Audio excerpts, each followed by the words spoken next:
Oh, snap, son. Yeah. We're in the studio. Hey, we got a lot to talk about. Studio. Studio. You know that jam? Yes, I do. Who sings that? Studio. That's Phil Collins.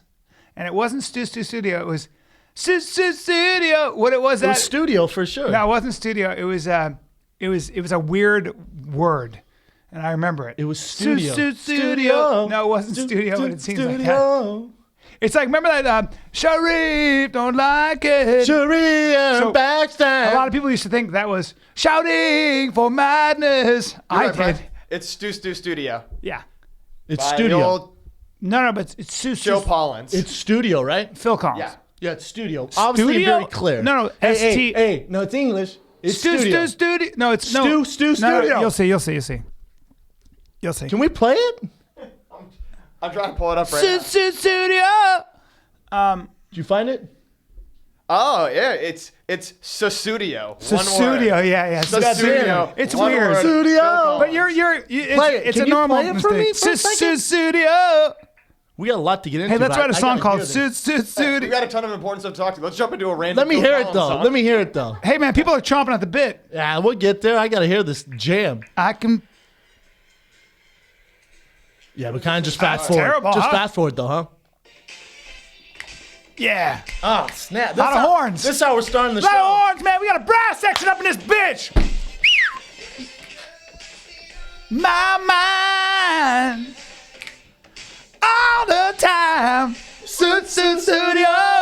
Oh man! Got it, man. God damn After it! all those years, I still got it, and Hey, so Phil do you. Collins, fuck you. Hey, why'd you I turn have no on idea. him? I'm really aggressive today. You're all bunched up. I'm sweating. You got pulled Can't over, stop sweating. and you got out of the ticket because he recognized you. Yeah, big God, deal. that's beautiful. Thank God. I Where love do we cops. start? You know what? We're not going to jump right into the UFC drama. I know you guys are jacking off to it, but let's get into. Let's start with Muhammad Ali, man. You got to pay greatest. tribute to Muhammad Ali. 74 years old. He passed. Passed a little early. Passed a Passed little early. My dad's 76. How crazy is that? Full of life. And they do contribute that passing early to getting punched in the head. Well, after the Thriller in Manila, and after the Rumble in the Jungle, where he fought Foreman and was such an underdog, he had, which was shocking to me, 27 fights. Well, after remember that. how many rounds they did too back then? 15, right? 15. Yes. Were they smaller gloves or were they?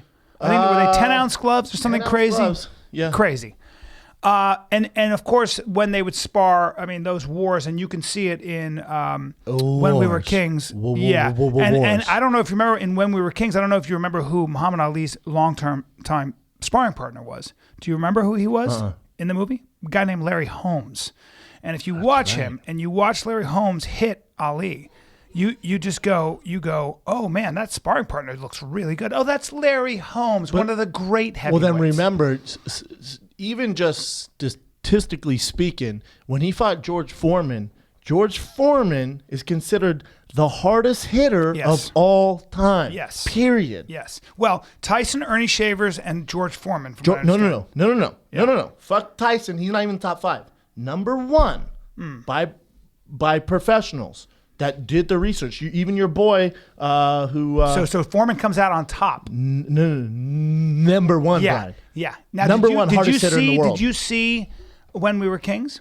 I did not. The Okay. movie? No, I saw Ali with Will Smith. No. When We Were Kings is such an important documentary. You will flip out. James Brown is in it, and it gives you an idea. It's crazy how of, close he was with Jim Brown, Malcolm X. Yes. It's crazy, yes. right? Well. So Ali, one of the things that he's credited for was the fact that he was such a man of his word and had such a deep, strong moral compass when he was with Elijah Muhammad and became a member of the Nation of Islam and changed his name from Cassius Clay to Muhammad Ali. Tell me this, B. Tell me this is so. There's very few athletes. This is why I'll say Muhammad Ali. He's the greatest because of what he stood for and what he did in the ring. Well, his fighting was great. He's by far the best heavyweight of all time. Not even in question, I don't think.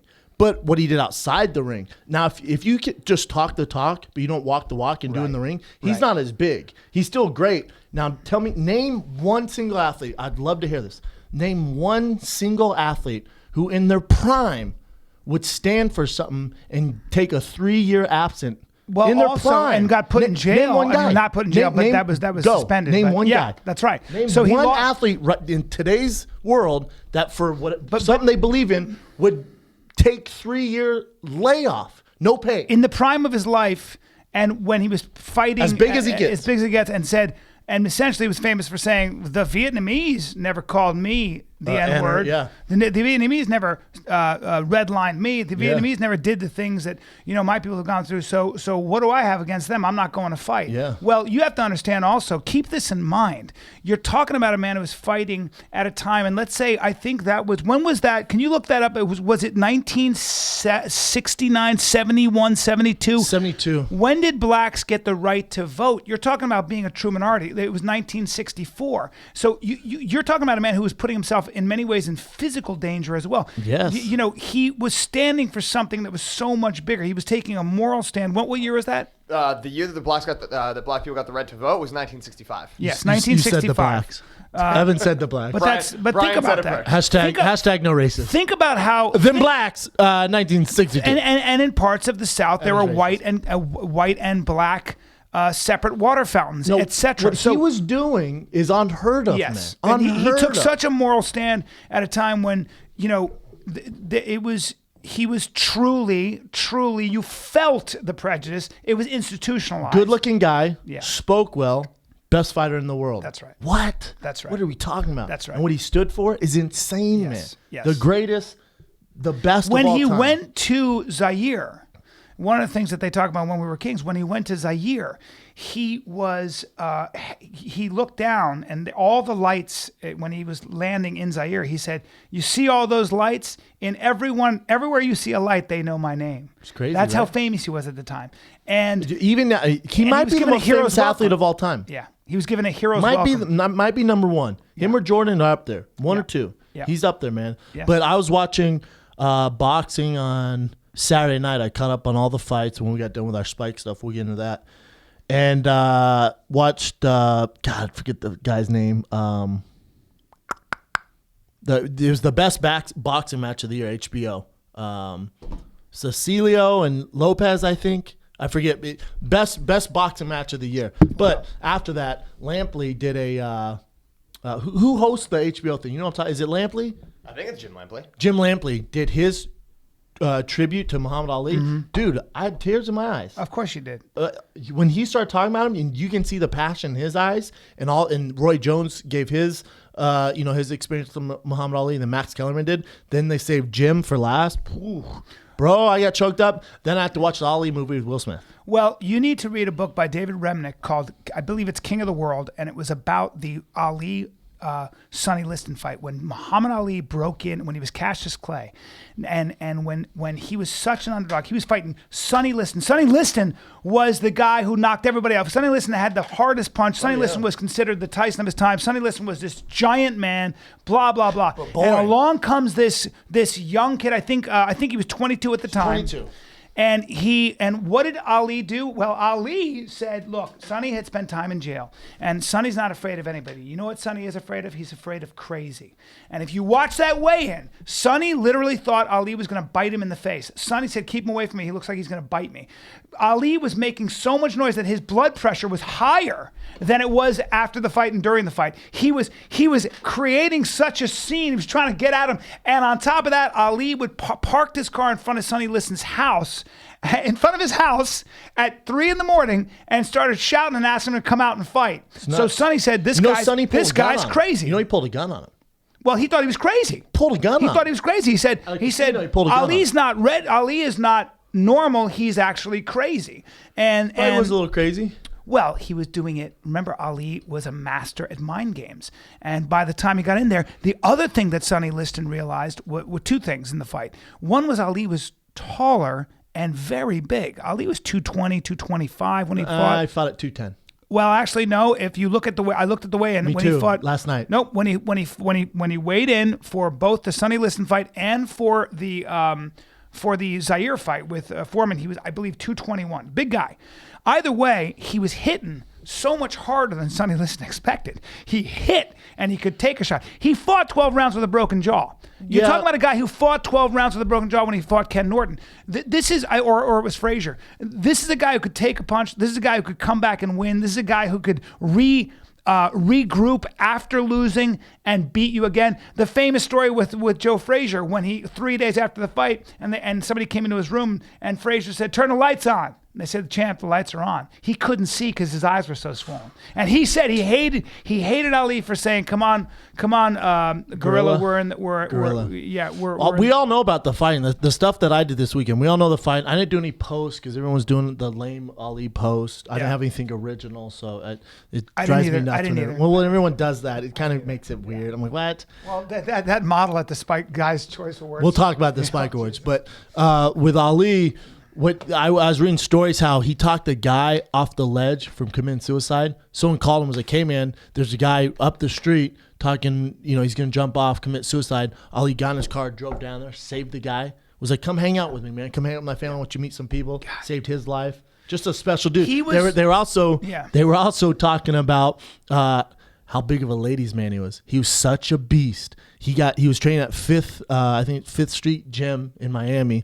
And he had an open workout, and he had like a trailer there, I guess, or like an area where he hung out. And there was media everywhere, and he did the whatever media workout, blah blah. And then the 3 girls went to his fucking whatever shindig that he had there, and it was like a trailer.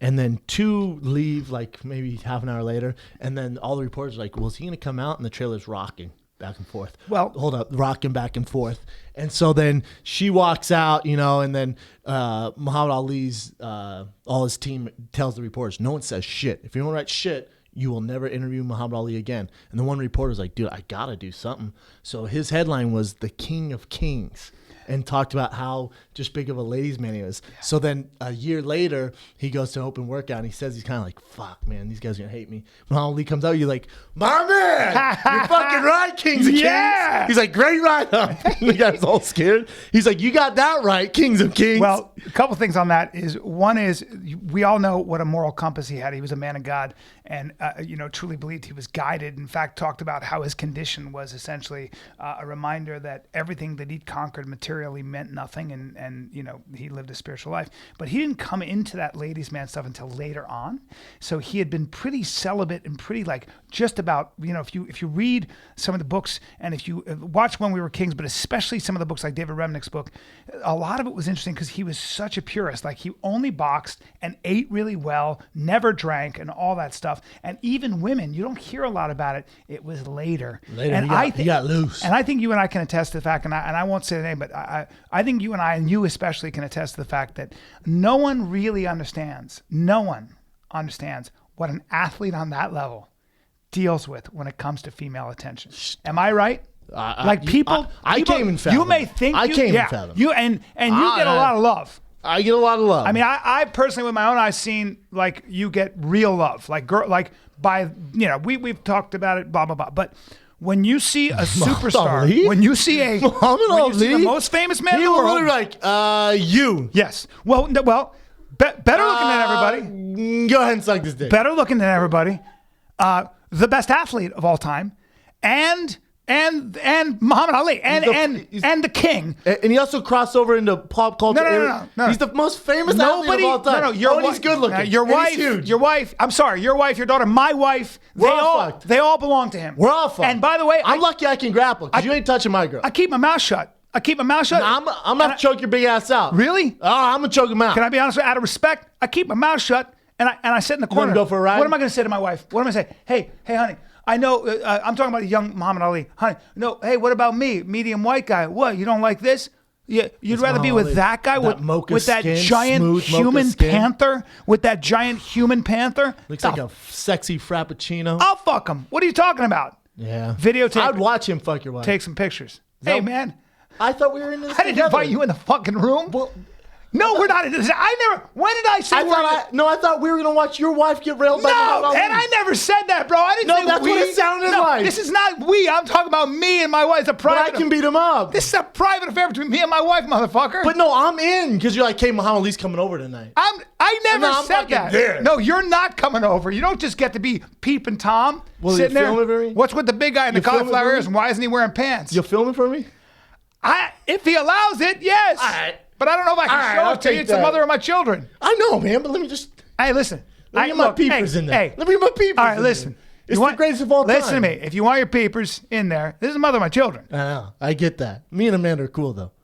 You got to pay me some money. Oh, bro. Now you're charging like a pay-per-view event? This is a very expensive movie. Yeah. It's expensive. The movie's getting expensive. Yeah, we got to keep it. And mum's the word. You got a running mouth. You got a real running mouth. Yeah, you got to kick the show off with Muhammad Ali. Yeah. Shout out to him. Rest in peace, Muhammad Ali. He's a great inspiration. Great inspiration. Have to rock the tea today for Please watch. If you guys haven't seen When We Were Kings, you got to get that under your belt. Yeah. And David Remnick's book, I believe, King of the World. A great book.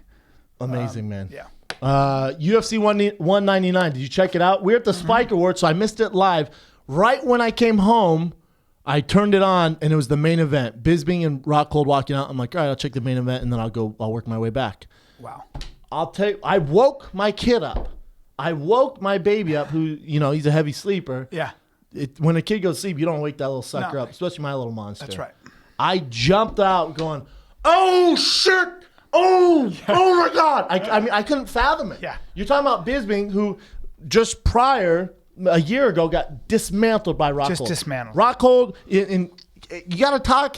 You're going to have to talk, especially championship bout. Might be the biggest upset in UFC history. When we talk about what's on the line, you talk about the caliber fighter Rockhold was. Yes. You can't say Anderson Silva Weidman. Yes. That's an older Anderson Silva. Yes. That's a more weathered Anderson Silva. Luke Rockhold is in his prime. They do not come any better or more talented or better looking than Luke Rockhold right now. Right. For him to get knocked out Yeah. by an older Bisping with one eye, with a left hook. Oh, and Bisping, when's the last time Bisping knocked somebody out? I know. And go. Doesn't do it very often. And I want to ask you a question. I'm telling you, to me, I got emotional. It was a big emotional weekend. I got emotional because Bisping is a guy, 10 fucking years in the game. Yes. 10 years. He's been main events. He's never lost in the UK. He's a guy who's been through it all. Yep. His one close title shot, he title eliminator. He lost to Chael Sonnen. Most people think he won. Yep. Now do this for me. And I tweeted this out. I Instagrammed this out. Go back through Bisping's career. And if there's the strict drug testing, Bisping probably doesn't lose those fights. Bisping, he doesn't lose to a lot of those guys. Most of the guys he lost to, all tested. All for sure have tested positive, or we know for a fact we're on TRT. Wow. He lost to only guys really that are on TRT, except for Tim Kennedy. Wow. Now, so it's just perfect timing. You can't write this shit. You can't write this. How old is Bisping, please?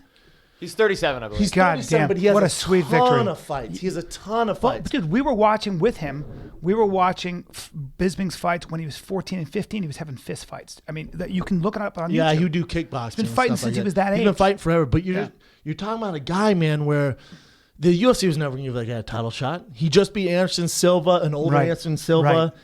Right. It just wasn't going to happen. Then on 12 days' notice, like, hey, man, all right, fuck it. Here's your shot. Great. You crawled through all this shit like Andy Dufresne. Yeah. Here's your shot. Oh, but on the other end to get to Mexico, it's the best 185er in the world, and he just beat the fuck out of you last year. Oh, and here's 12 days. You're shooting a movie with Vin Diesel? Yeah. Here's 12 days. Isn't that amazing? I was like, holy fuck. Isn't Look that at the amazing? odds. Isn't Look that at the amazing? odds. Yeah. The UFC gods, fuck the UFC gods. The MMA gods do not give a fuck about Dana White's plans. Yes. Huh? Yeah. What? Yeah. You want Mount Rushmore? You can't have Mount Rushmore. No. Ronda was on there, and then UFC gods said, oh my God. Holly Holm. Bisping, listen, man, 10 years, it's been a rough road. Rockhold, dude, look at that. Knocked out. That's a Conor McGregor. Dude, fucking luck of the Irish. Yeah, listen. What the fuck are we doing? How can you do it? It sounds like the gods are sneezing. Yeah. It sounds like the gods are sneezing hard. And killing people. Yeah. And by killing, I mean career. Every time they sneeze, somebody's shin, foot, or fist lands in somebody's head, or they get choked out. Unconscious. The UFC guy's like, yeah, you got plans to do that? That's cool. Oh, you're bringing Brock Lesnar back? Oh, that's fantastic. He's a huge draw because no one else on that card is a draw, so you need to save it. So you sent out the Brock Lesnar sign, so you need someone to get pay-per-view numbers. Let's bring old-ass Brock back. Oh, wait. The MMA gods. Here's Mark Hunt. What? They're giving him Mark Hunt. They're going to give Mark. Get your ass back to faking. Bad idea. Huh? We'll get into that. But UFC 189 was dope. Yeah. My boy Brian Ortega 199. My boy Brian Ortega showed up. Tri-City. He was probably losing that fight. Yeah. I had him down to It was close. At least one. It was fucking close. He's got a big head. I was looking at his head next to Ortega? Yeah, he seems like a handsome guy. Brian? Yeah, handsome guy. 55er. Yeah, his head looks. Well, I guess at the press conference I watched that post. Oh, we'll not get in into person. That. No, okay, he's not a in smaller person. dude. Okay, No, he's must have been real the small. angle. No, that's not him. Yeah. Handsome guy, handsome kid. Yeah. Just a great win for him, man. Yeah. Fucking That's great two win. in He's a a guy row, who right? just. Oh, that's. Well, I'm four in a saying row. last. How 4 in many a is- row. Oh, 4 in a row. 4 in a row. Wow. 3 or 4 in a row.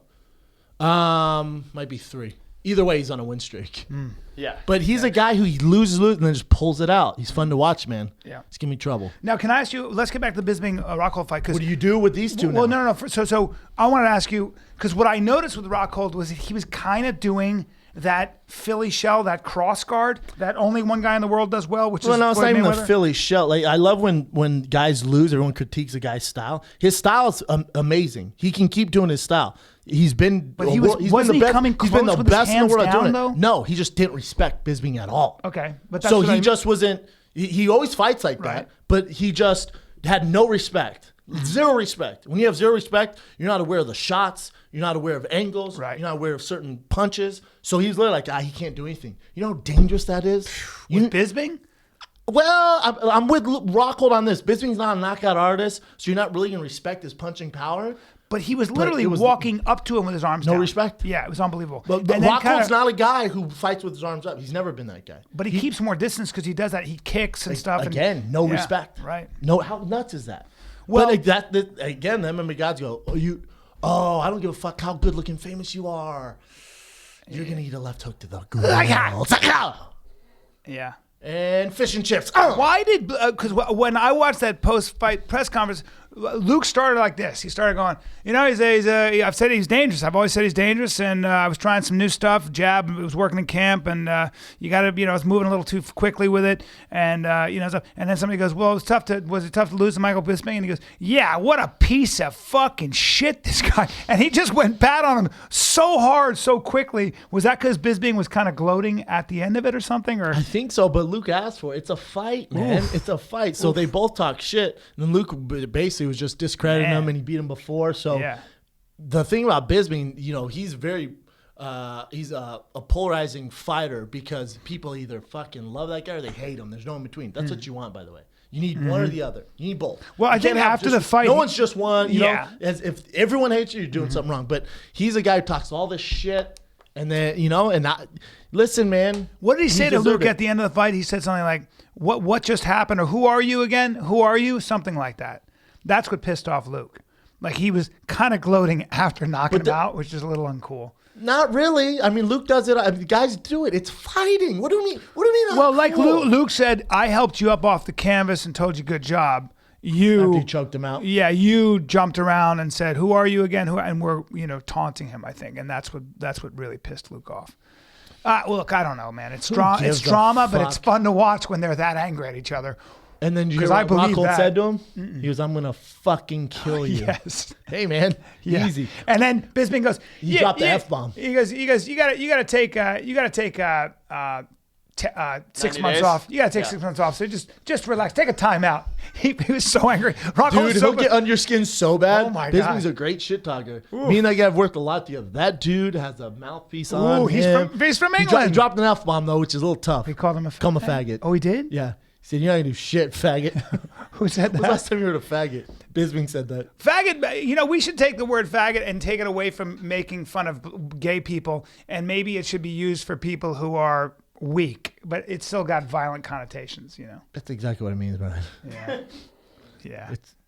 It's an offensive word to people. very Because offensive why? Because it was it's violent. Well, it's It like was used. It was used for, when they were for kicking homosexuals. It's like using the N-word for black people. It's something you just can't because they were do. getting killed and Yes. kicked to death while they were being called you that can't word. use the F-bomb. That's where even I'm like, God damn, Bisping, let's take it a little Yeah, easy, man. yeah. I'm all for the shit talking. Yeah, you can't drop the F-bomb. Yeah. Can't drop the F-bomb. Can't drop the N-bomb. Yeah. Two things you can't do. I in agree. fighting. Everything else? We've come a long way that we're saying that too. We've come a long because in my lifetime that was an acceptable word. But you've never used it. I never did. I've never used it. I don't like making people feel bad for who they are. I don't like that shit. What do you I'm not a do bully. with Rockhold and Bisping now? Bisping, obviously, he's shooting his movie, so he's getting a little time. If I'm Bisping, I fucking melt this. Oh man. Make some money. Well, the rematch is going to be sick. Appearances. There won't be a rematch. They do appearances. They do all this. I bet they give Bisping maybe Anderson Silva 2. They might give him Jacare. I bet they don't do Rockhold. Why not? They're going to do Weidman Rockhold 2.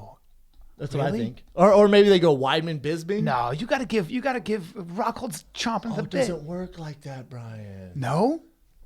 Why does it work like that? Name a fighter. Ask Aldo how it worked out. Yeah, but ask Holly. I feel like first of all, I feel like there's a lot of interest in that fight again. Or you're saying that they're going to give him the next in line because Luke's got to take 6 months off. Yeah. But does Bisping? I mean, can he say, I want 6 months? I want to take 6 months off. When will they fight him again? You can. I mean, they'll threaten you, but you're champ. Who gives a fuck? But then they threaten you with like, well, we're going to strip the belt. If I'm Bisping, I'm like, hey, man, shoot a movie. I got one eye. Give me 6 months to be the champ. You're going to throw me a killer. Yeah. Give me 6 months. It's tough to win the next one. Yes, I'm going to melt this. Give me 6 months to be the champ. And we know now we want to see Rockhold get his revenge. What are we talking about? It's more entertaining to wait. It is 1-1. Of course. It's more entertaining. It's 1-1. What the fuck are we talking about? If I'm Bisping, I might just be like, peace. Champ. That's what I would do. That's not a bad idea. That's not a bad idea. That's not a bad idea. Do what? Peace. Now, here's what I do. I say to Dana White, I go, Dana, I need $3 million. I need $3 million to fight Luke Rockhold. That's who I'm fighting, and then I'm going to retire. That's what I do. And I will give the belt to whoever. Yep. That's what I do. That's not a bad idea. Yeah. Get out. I don't see him doing it, though. What a sweet way to end. You can't write that. A career. You can't write that. I sent him a long text. I sent him like, dude, no. And training with Bisping, he has this work ethic where even when we're drilling, he does not stop. Everything's intense. His cardio's intense. He's trying to mimic the fight. Never gets tired. He does not stop. All he thinks about, dreams about, eats is fighting. Amazing. He loves it, man. He's amazing. When I say this, no one on the UFC roster deserves more to be UFC champion than Michael Bisping. Well, you and I talked. It's not even close. We were talking to him when we did that thing on UFC Now, and we're just talking about how he never gets tired and you were talking about his work ethic and just how he just I just said that. He's a beast. Yeah, like, I just he's said a beast. That. Yep, just said that. But he's a beast. And then you went back over it. He's a beast. Yeah, I just said that. Yeah, man, no one deserves him more. He's a beast. You're talking about a guy at the end of his career. How about his year? Beat Anderson Silva, just knocked out Luke Rockhold. It's nuts. What a fucking year. Great way to end his career. And then Dominic Cruz, your favorite. I told you. Wasn't excited for it. I thought it was very interesting. Not really. Dominic won every round. Dominic is so fucking good. Judges have him winning every round. He's so good. He's in a lot of ways like the most unorthodox and interesting fighter I've ever seen. Like he's incredible. He's amazing. Again, that fight does nothing for me. Still did nothing for me. Well, wasn't that great the fight I want to see is TJ. It was gonna go decision. I want to see TJ and him fight now. TJ's fighting on UFC 200. I don't know, man. That guy. TJ versus him's a good fight. Yeah, but he's amazing. He looked better in that fight. Maybe it's I don't know, but he looked better in that fight. What's Uriah do now? He's never gonna beat Dominic. Uriah's 37. He's done it all. He's got nothing to prove. He's awesome. Retire. You think? I mean, he's fought so much. It doesn't get hit, though. I mean, he did get lit up by Dominic, but he was all right. They're building a new arena in Sacramento. One last fight. Go out with a win in front of your home. Those smaller guys, though, that's not a bad idea. Those smaller guys can fight way longer, though. You know, like he's not really getting any head trauma. He's been doing it forever, though. He has so many businesses. Yeah.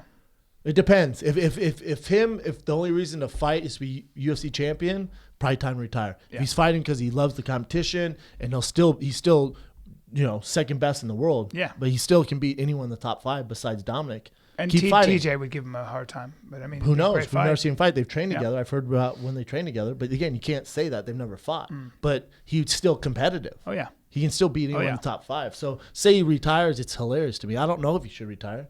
But I just don't know what left. When I to say do. retire, like when I talk about that, when I say Bisping should retire, when I say those guys should retire when they're 37, I'm literally only thinking about head trauma. Like I'm just thinking Bisping's different. Bisping has already signs that he has side effects from fighting. He has one eye. He has oil in his eye. He can't see his left eye. So that's what I mean. So, but then also the top 5 for Bisping are he's probably an underdog in all the top 5 matchups. Uriah is not. Except for Dominic Cruz. Yeah. Uriah's probably a favorite, and maybe half of those in the top 5, he can still beat him. I don't know if Bisping can say the same. He's still taking shots to the face, getting sat down, though. That can't be good for your brain. Dominic's the only guy who sat him down. Before that, he doesn't take many hits. Dominic's just the best in the world. Yeah. But everyone's very quick to say retire on anyone these days. It's tough, man. I'm not quick to say that. No, I'm saying people in general. Yeah. I think it's easy to say, oh, retire. I guess, bitch. I think people say that, though, because when somebody's done it all. Actually, I think a lot of times people say that because when somebody's fought everybody, which he has. There's literally no one else. And I think subconsciously they're saying, as great as he is, he's not going to beat that champion. So he's probably not going to be champion. That is kind of what I think weighs in on. So they go, and because they have so much respect for a guy like that, they want him to retire gracefully. Yeah, I want to see a fighter retire gracefully. I don't want to see him. Who you telling, brother? Carried out on I think we got to be careful throwing the retirement thing out on certain guys, especially the lighter weight classes. Yeah.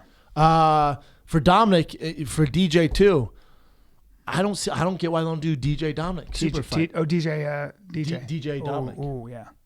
I just think Demetrius Johnson, Dominic. I don't. What the fuck is for what? Who's Demetrius Johnson fighting next? What's his name? Exactly. I have no fucking clue. Okay, he's gonna smoke him again. Yeah. Okay, who cares? Go make money, man. I almost see. Go make bank. It's almost like I want to make bank, bro. I feel like Dominic Cruz. Dominic Cruz is TJ and just bigger, so it wouldn't be. It'd be tough for Dominic Cruz DJ, is what? DJ. Dominic Cruz is DJ. Like they fight, they feel like a similar buzzsaw, a similar kind of like all those weapons, all those angles. You know, DJ and TJ have never fought, right? Yes. Okay. But I'm saying DJ and Dominic, and I feel like. And you know they fought before. Yes, and Dominic won. Mm-hmm. But I feel like it'd be. Look, man, it's intriguing. You're talking about the pound for pound best fighter in the world. Small? Is he too small for Dominic? Too short? He's lot fought shorter. Before. Yeah. They fought in the same weight class before. Yeah. Demetrius Johnson, that was his weight class, and he went down. I'm intrigued by it. It's the only. What do you want to watch? DJ just beat up these randoms. I'd actually like to see Dominic Cruz go up to 45. See what he'd do there. See him against Aldo. See him against Stephen McGregor. What do you think? No, Demetrius Johnson's the fight. Well, what do you think about Cruz McGregor or something like that? I don't care about that weight class is set. I'm talking about 35 and then the lighter weights because DJ came from that weight class, so that makes sense. You don't need to muddy up 145. It's a complete nightmare over there. Yeah. There's a complete nightmare. And Max Holloway's the next guy in line for the title. He's won 8 in a row, 9 in a row. Something like that. I think he's won 9 in a row. Give the guy a fucking title shot. What are we talking about here? Yeah. But maybe my question is, do you think that Dominic Cruz could be the 45-pound champion? I don't know. I don't even think about that because he has work to do at 35, and then you have DJ coming up from 125. You know what I'm saying? Mm-hmm. And that's his fight. 45 so muddy, they need to figure that shit out before they jump. There's no way they bring Dominic over there. They wouldn't bring him up. It's so muddy over there right now. You're talking about an interim title. Connor's fighting Nate Diaz now at 202. We can see what happens with that. Fighting him at 70 again, right? Yeah. You got Max Holloway now. Holloway's got 9 in a row.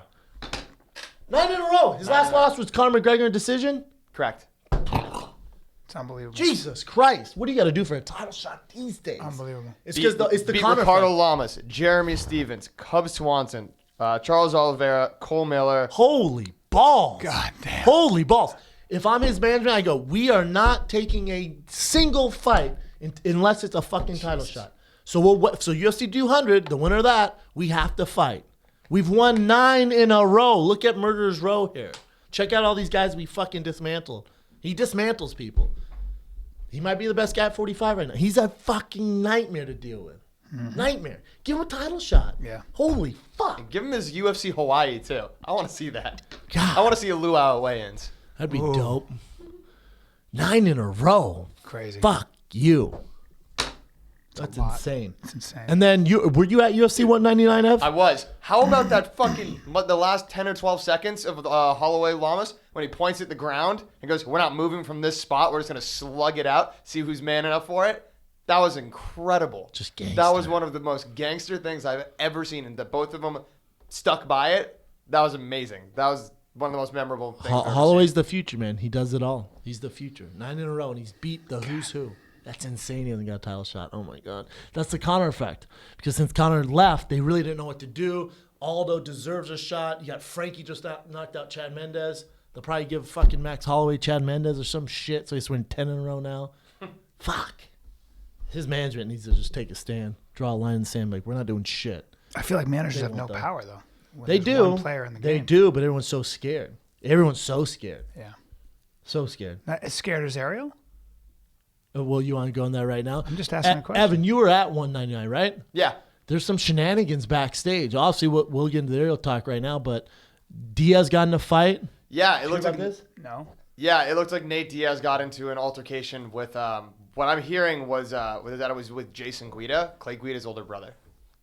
Were you there? Do you know why? What the fuck? They start running? I have no idea what it was over, but all of a sudden there was just a ton of bodies moving around in the tunnels in the back there. Was the whole freaking scrap pack jumping in on it, or just Nate? Nate was the only guy I saw from that crew, And then and just walked out afterwards like a Stone Cold Killer. yeah, It's just what I do. Like It's what I do. Just like picked up some takeout food, just didn't give one single fuck. Jason Guida, if you remember, he tried out for the Ultimate Fighter. I think he didn't make weight or something. Remember that?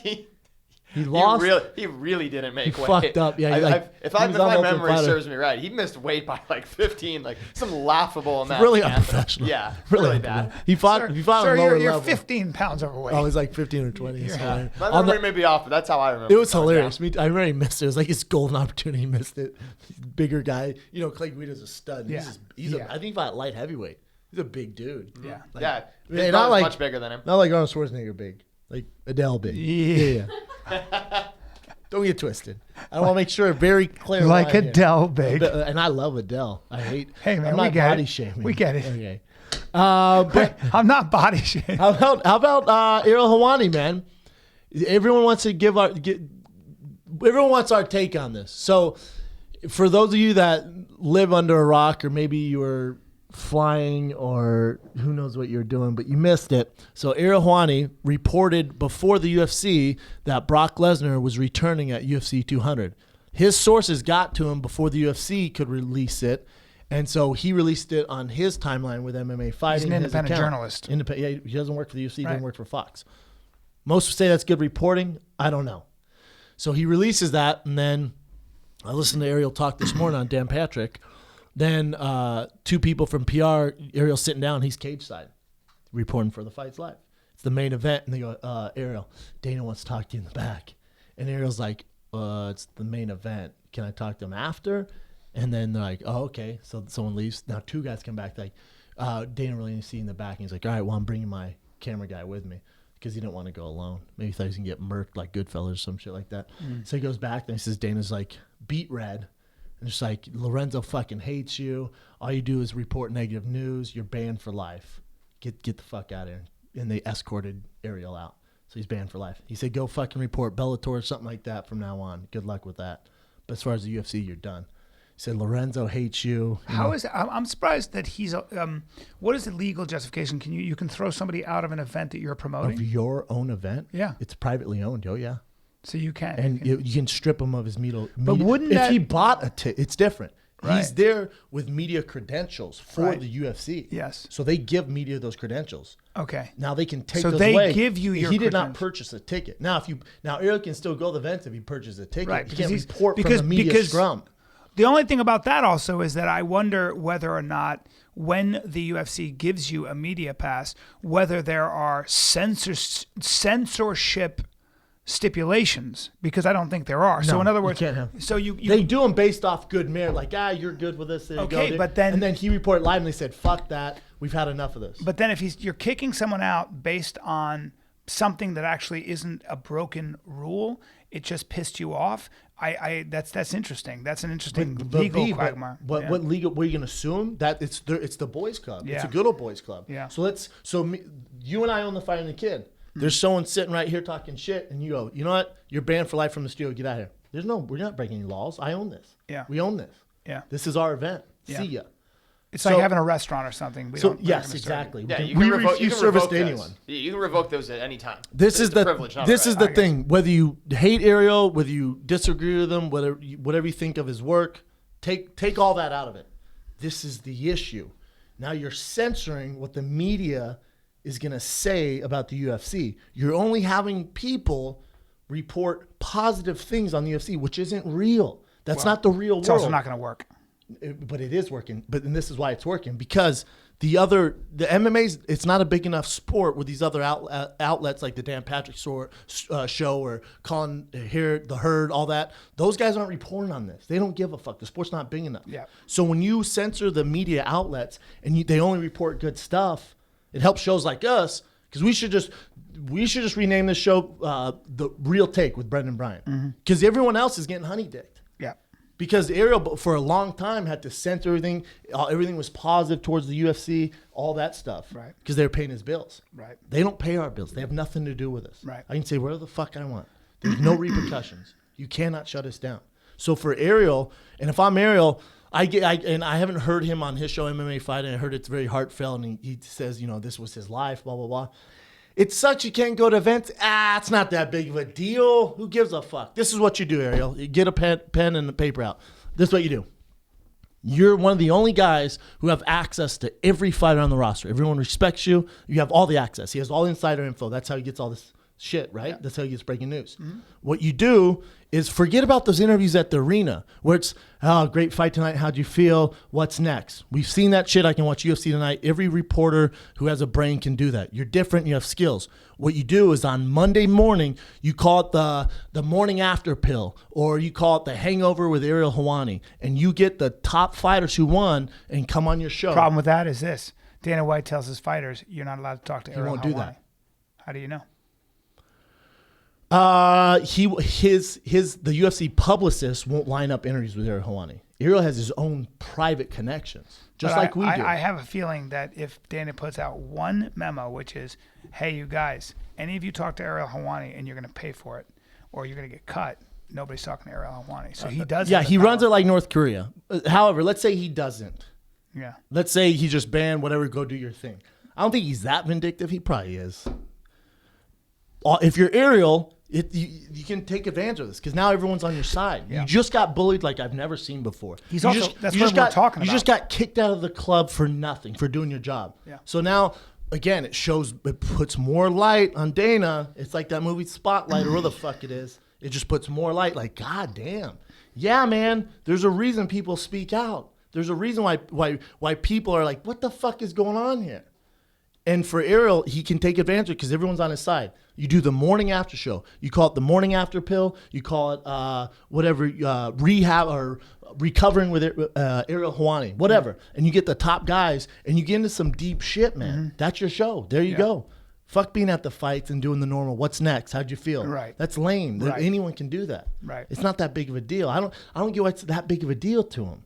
I don't get it. I think anytime you get fired, anytime it's your life and you get fired or something like that, that's, but I'm saying that's emotionally. But I agree. It's a hit to his ego. Who knows what Dana said? Because Dana's pretty emotional and probably pretty verbal. But Ariel's not an alpha guy. You take me back like that and you talk to me, they're like, oh my God, Dana got his ass whooped by Brendan Schaub. Right. You're not going to talk to me like that. Right. No one on this planet can talk to me like that. I also don't benefit from doing it. You know what I'm saying? Like, I don't benefit from reporting good news about the UFC. We benefit because we give you the real truth. Brock Lesnar, the reason Brock Lesnar that's what journalism is. Good journalism is telling it how it is. But now if you do and you're with the UFC, you're out. Everything has to be positive. Here's the devil's advocate, just a question. I knew you were going to do this. Go ahead.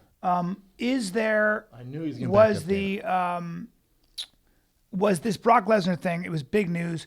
Did Ariel, do you think, know that the UFC had a timeline for when they wanted to release it, and he got the information through inside sources and decided to essentially undercut all the other news and everybody else and break it? Are you talking about breaking news? That's what every reporter does. Right. So Adam Schefter with the Broncos or whoever, he gets news from his insiders. He released it before any. Where did he release it? Where did he give it to? He just did on his phone, his Twitter. And also Brock Lesnar, they saved a lot of his interviews that were on SportsCenter. The UFC didn't talk about him being on SportsCenter till now. He was on there before, shot that earlier. They were waiting for something. So if you're Ariel, you have this huge nut. And you're a reporter, and you bank on breaking news from you? What? I would 100% done the exact same thing. Well, sure, because you're a journalist. If Dana came in the back and talked to me like that, I would have slapped the fuck out of him. Well, but Now, I'm not saying it wouldn't be a little bit of a tussle. What do you mean? I mean, Hold on, a tussle? What if he whooped my ass? Now, wait a minute. What if I was like, hey, man? They whooped my ass. And filmed he's it. like, hey, and then, he's like, Brendan, get the fuck out of here right now. Then you, it's hey, babyface with your fuck me boy haircut. Get the fuck out of here right now. I'm Dana White. It's Get out fuck of here. boy, not fuck me, boy. God damn hey, don't correct me, bro. I'm the president of the UFC. Get the hell out of here. He did train for Tito Ortiz. Saw him last night. He looks very thick. Careful. He looks pretty thick. Again.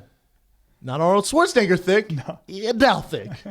Let's not get it twisted. Adele thick? It's Adele thick. He's not in shape. He's trapped out. He's very beat got red. Some traps. He's built like my brother. He's very red right now. Built like my brother. Yesterday he was very red. I wonder why he gets red. Because he had to do stand-up and his arms were sweating. He was like, dude, my arms are sweating. He was dying. Yeah, it's tough. But again, Ariel just needs to keep doing his thing. It's not as... It'd be a little tussle. Maybe. I don't know, man. I like tussle. What if he whooped my ass? Because tussle sounds like you know what I think about with tussle? I think about you getting under his arms and just tussling him up a little bit. Like a little shoving match, and then it gets into a chest-on-chest thing. Yeah, I don't know. He'd have his goons there. You know, he rolls around with his bodyguards. That's a big boy. Some big guys. Not worried. No. I mean, we'd be in a scuffle. All I'm saying is it sucks for Ariel, a guy like that. I've always stuck up for bullies, man. Even elementary, middle school, high school, college. It's just it's a form of bullying at its finest at the biggest You know who does level. that stuff? Vladimir Putin. Yes. Vladimir Putin tells independent journalists that he kills them. He kills them. He kills them. But he gives them death threats and also tells them to stop. And if you're going to censor the press, it's just it sets a very bad precedent. Take away Ariel, whether you like him or not, all that stuff. It makes the sport. It sets us back, whether you realize it or not. It's very small minded because when you do that, you're setting the sport back. Well, think about the NFL. I was going to ask you. Does the NFL or the NBA or the MLB ever do that? Never. They never do that. Never. You can't. You can't. You can't. Because they have writers in the independent press. Yes, pool. they can write whatever they want. You can't have only. And again, this is for me. It's a black eye for the sport because now we're one more step towards the WWE. Now remember, the UFC's business plan is nothing new. They are not breaking news here. This is not a new concept. They're following the model of the WWE. It's been done before. It's exactly what they're doing. From the UFC Fight Pass, WWE did it first. For the signings, these big announcements, it's all been done before. They're not doing anything revolutionary here. So when you start, and WWE does the same thing with their media. So when you start doing that, I'm like, fuck, because we're headed back to that direction. And then with the news of Brock Lesnar now, you got that. And then I think, is it true CM Punk's fighting at 202 now? I have no idea. That's not confirmed at all. It's not confirmed? No. That'll be interesting. Some little birdie told me that he's fighting at 202. Now I want to... And then now Brock was on SportsCenter. Here's another one for you. Yeah. Maybe someone... I work for Fox. Maybe someone can help me out here. Why the fuck, when Brock Lesnar breaks this insane news that breaks the internet, why does he go on SportsCenter? Where should he go? UFC and Fox are in bed. Shouldn't he come on Fox Sports or break it on Jay and Dan or break it on The Herd? Look, I don't know the answer. I just have a question. Is that how weird is that? Is that not weird to you? It is weird. Like if I'm UFC and Fox, I'm like, okay, next deal. Hey man, we're Fox. That's our competitor. Yeah. That's like, you know what I'm saying? That's like Fox working with Bellator. It's direct competitors. Yeah. Yeah, it's a little weird. But then again, isn't SportsCenter bigger? It for sure it's bigger. Yeah.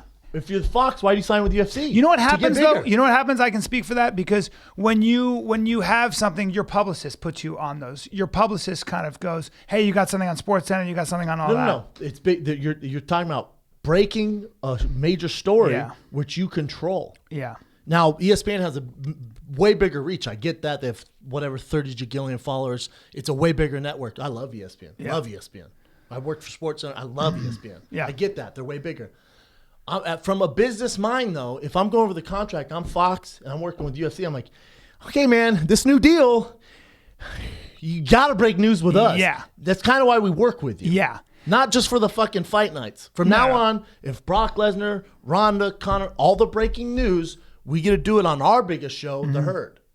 Well, I got a question for you. Have Brock on the herd. I got a question You're for you. in bed with Fox. I got a question for you. 8 inches. No. That wasn't the question, bro. Maybe you're lying a little bit. No. You measuring from where? Depends. From the It from your depends anus? on the ruler. Depends on the ruler. I know, When me last time I too. saw a ruler, by the way? One of those hard ones? I'm afraid to put a ruler against my dick. I might be disappointed. Now, let me ask you this, and I'm being serious. Brennan gets a call. You want to fight Brock? At UFC 200? I said it. You Ooh, know- 200. How much time do you 4 have? weeks. I got 4 weeks. You're in shape. I'm in shape. I've been training like a motherfucker. So many people hit me up about this on social media. Would you do it? I would. You would do it. I would, but listen. Jesus. No, listen. Jesus There's an Christ. asterisk. No, hold on. All right, but I'm freaking out a little bit right now. I'm a little nervous. Me too. The thought never came into my mind because the UFC wouldn't give me that power. Think about it. I'm a bad matchup for Brock. Don't get twisted. I can box and I have jiu-jitsu. It's a nightmare for Are me. you a bad matchup for Brock? For sure. Okay. Tough fight. Bad matchup, though. But you're not doing a thing against him as a wrestler. You're not taking him down. Take him down. Come on, let's go to the ground. See how that goes for you. Huh? What? But anyways, all right. Forget the matchup. Sorry, buddy. He's a monster. Yeah. His 265. haircut's terrible. Anyways, let's get to it. 265. He's got to suck down from. Yeah, I got sucked down. Oh, there's a new thing that we have that WWE. There's drug testing. Now, hold on. What are you suggesting? Excuse me, sir. What are you saying? Excuse me, sir. What are you suggesting? If him and The Rock drip sweat on you, you're testing positive. And it ain't the fucking beef in Mexico I'm talking about. But real quick, the UFC's not going to give... I'm not going to enter this conversation. Yeah. The UFC's not going to give Brendan Schaub that power. Because think if I were to beat Brock Lesnar at UFC 200, the biggest fight of the year, I'm a loose cannon. Man. I'm going to go to their press conference. Where's the muzzle? And go Where the ham. fuck is the muzzle? I told you to bring the muzzle. That's me. It's Dana White. I promise you, even at whatever, some say my star's as big as it's ever been now that I'm doing this stuff, they do not care. You're not going to give a guy like me who talks all this truth. Some say shit or some say a hater. I call it critical thinking and the truth. Yeah. They're not going to give a guy like me any more power. You know what it's like? You ever seen The Mummy with Brendan Fraser? When the mummy's slowly eating people and he's taking their body parts and he's gaining power, that's what it's like, man. You give me that. I'm the mummy right now. Yeah. So I'm slowly gaining parts from everything I do. Now you launch me UFC 200, I'm full mummy. I'm that giant sand mummy, the fucking I'm storm. full mummy. I'm full mummy. They want to stop this launch, but you can't. But you can't. You can't. You Because can't. I'm the undead now wrapped in toilet paper, and I'm coming. And listen, I'm the undead. They've tried censoring all this a million times. There really hasn't been any repercussions. Listen, we wanted to advertise Fighting the Kid 3D on the UFC. Someone with a bald head said, no, we won't advertise on them. So, again, it does not affect me. Still #1 comedy TV show on iTunes. Yeah. I'm like the mummy, man. Yeah. But that would be a big one. I would grow eyes from that one. You do. Yeah! Fuck. He's a zombie with a big mouth, everybody. They're too smart for that, man. Can you imagine we get on the mic? But you would with take that Rogan? fight. I thought about it. I mean, that's one. I mean, you're talking about the biggest card of the year. Yeah. 4 weeks. He's I'm been in good shape. out of the fight game for a long time. He's been playing grab ass in the WWE, fake fighting. Yeah. Completely different Now, if they give conditioning. him- There's drug testing, and his comments on SportsCenter were very interesting. That make me like, well, he doesn't really watch TV because he goes, people want to see this. Mark Hunt, he's a striker. I'm a grappler. Reason people watch MMA is for these contradicting styles. You got one guy who can just wrestle, one guy who can box. I'm like, excuse me, sir, it's 2016. Have you seen Max Holloway fight? Yeah. You ever seen Conor McGregor? Yeah. Excuse me, sir? Yeah. Sir, you see Luke Rockhold? Yeah. They just don't wrestle or just box. Yeah. The kid. And from that haircut, I see you don't stay updated on current events. You got a flat top. Yeah, he's I haven't seen one of those in forever. That's a strong- He was on Sports Center. I was like, It's very Drill Sergeant 1992. it is. It's very Full Metal Jacket, ladies Excuse me, and gentlemen. sir. Did Guile from Street Fighter? Yeah, that's no longer. I don't know what look you're going It's for. a jarhead. He's Are a you jarhead. Bebop from the new Teenage Mutant Ninja Turtles? Very Marine of you. Very John Cena in that movie he did a long time ago. Nobody cares about. Oh, that's right. I know what movie you're talking Yeah. about. I'm actually a Brock fan, though. I think what he's done in his short career and his yeah. experience, he's a fucking monster. Now, I can't think of a worse fight for him. Oof. Mark Hunt? Terrible matchup. Mark Hunt's tough as fuck to take down. And he's the hardest hitter in the world. Good God. It's not a fair matchup, really, for Brock. So why would they? Is there someone else they could give him? Who else could you give him, though? Because now, remember, you got to think about the matchup. UFC 200 is the biggest card. That thing's fucking stacked. Yeah. They call him Brock Lesnar because they need those pay-per-view numbers. Even though it's stacked, it's not heavy star stacked. Wow. It's not needle mover stacked like a Ronda or Cain. Right, that's so true. they call in Brock to bring in those huge numbers, which they'll get now, which is amazing. Yeah. And I love Brock for He's that. still a draw in that sense. Of course, the WWE. WWE. Yeah. But the guy who fights him is going to get even more, again, escalate. He's like a mummy. He's gaining body parts. He's got to know, though, huh? He knows, but he knows if he gets him down, he's in a world of trouble. Mark Hunt's in a world of trouble. Yeah. Who do you give him, though? Mark Hunt's a company guy. Great dude. One of the all-time greats. He deserves this magnitude of a fight. Couldn't happen to a better guy. Mm-hmm. I'm all about the fight. You can't give it to Josh Barnett. No, he's too controversial. It's tough. And they go to the ground. It's gonna be tough for Brock. I don't know who else would you give it to. I have no idea. So Brock's probably going to try to die for a double, take him to the ground and pound. He's gonna shoot a fucking Ankle pick. He's not an ankle picker. He is gonna double leg from one side of the blue corner to the red and just hold him against the cage and try and take him down. Yeah. You can't even be in striking distance of Mark Hunt. Woof. As far as hitting You're goes, going to sleep. You're going to sleep. If he and hits now you unless Brock can ground and pound him, you ain't getting a great fight. He's a co-main event, and main event is John Jones DC. Oh boy. We'll break down the card when he gets there, but I like Brock. I'm actually a fan of Brock. Yeah. He's a really good guy to me. He's always been great to me. Wish I could give Really? him some style tips. Yeah, he's been great to me. Terrible haircut. What can you do? Well, We had a fun weekend though. That man, so much fight talk. A lot of fight talk. So much lot of fight talk. fucking news. Yeah. We went to the Spike Guys Choice Awards. Which we were both like, we're just gonna walk the red carpet, get the fuck out of here. It was dope. Oh, well, they had tigers in aquariums. Live tigers. They had live tigers. Oh, yeah. You looked up and you went, those are tigers. I was like, what? Robin Thicke, when he was singing, in the middle of the song, goes, holy fuck, there are tigers over Well, they there. just dropped them. Like, Yeah. you know, when you get a new goldfish, you like drop in the water. They drop these giant ass tigers in these It's crazy. aquariums, Yeah. just like, kadoosh. And they were a little, And I went, they were a little oh, agitated. shit. They weren't happy. You got him behind glass, and you got Robin Thicke singing at the top glass of is his like this lungs. big. Yeah, and they're like, eh? All these people, they're like, what the fuck am I doing here? Hey, they call it Guys' Choice Awards. They should call that Dime Piece Awards. Wow.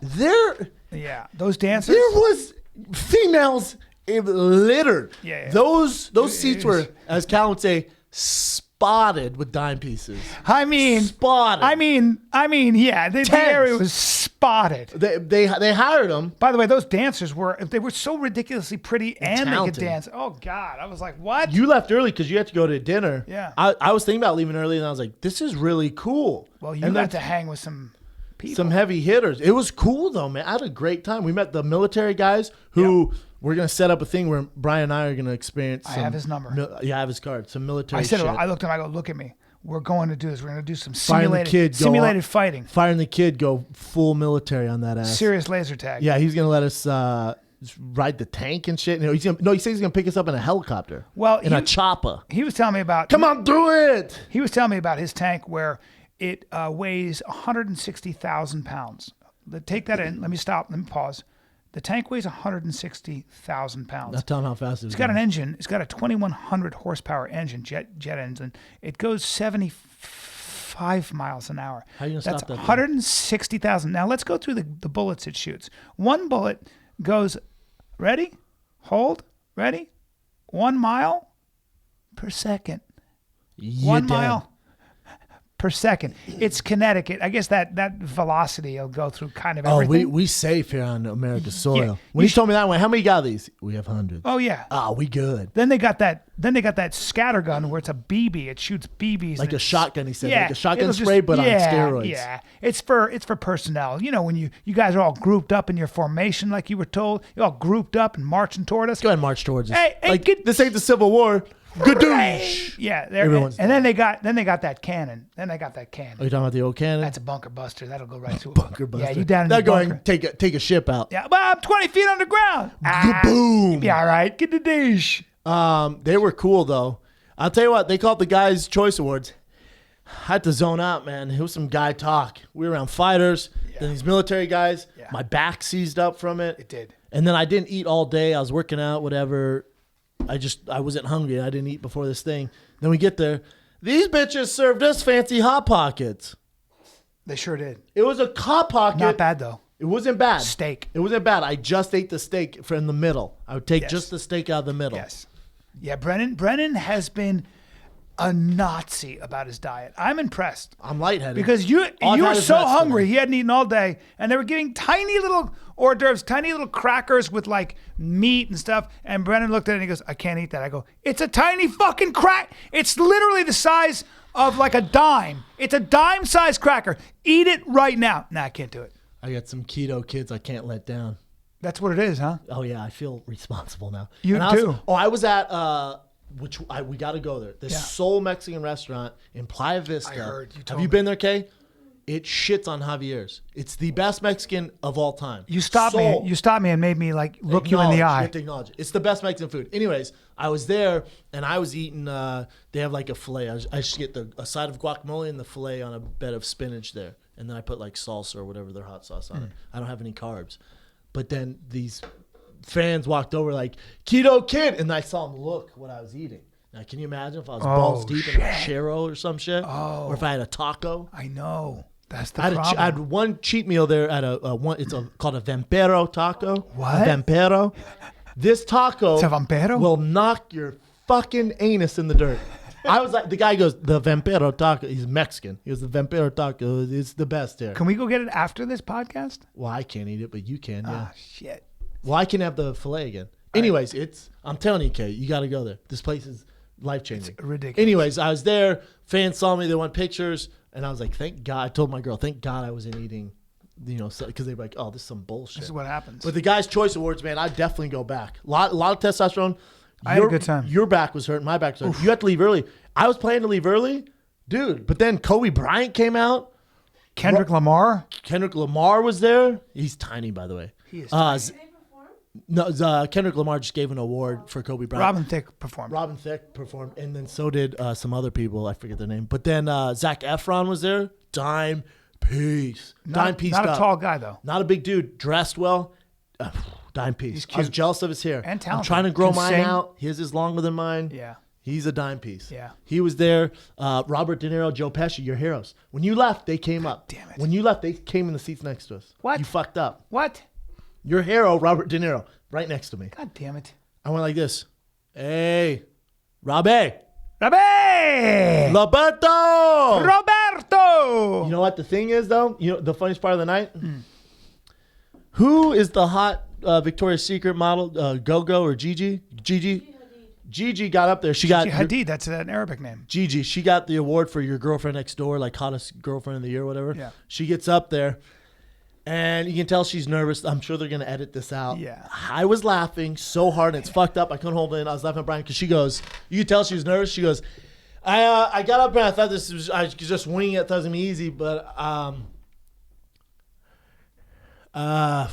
yeah, I mean, I just want to thank the fans and everyone voting for me. And then all of a sudden, it's like a jolt. Muhammad Ali, he touched me so many times. You go, champ. I went, oh. Brennan and I both went like this. Oh, Touched we both her made that. so We many went, oh, damn, you're too young. You don't know anything about him. No, that was her saving grace. Before she went up, her agent was like, make sure you mention Muhammad Ali if you get in trouble. And she was like, Muhammad Ali touched me. It's tough, Fuck. huh? It's tough when you don't. Dude, I was laughing. She couldn't see me laughing. I didn't want to hurt her feelings. I was in tears. Yeah. Hey, man. Yeah. Muhammad Ali never touched you. How dare you? No. It Well, was great, I though. like when a model, and God bless her, she the best. seems like a cool chick, but when Beautiful yeah. girl. She did get dumped. Zayn, a beast. I'm Team Zayn. So What? I'm Team Zayn on this. I can't believe Zayn dumped her, but I'm so mad. Their schedules conflicted. They said. I was man. hoping, I was rooting for them. Me too. Oh. Her legs like this, Kay, by the way. Super skinny, too skinny. Tall. Beautiful face. Yeah. though.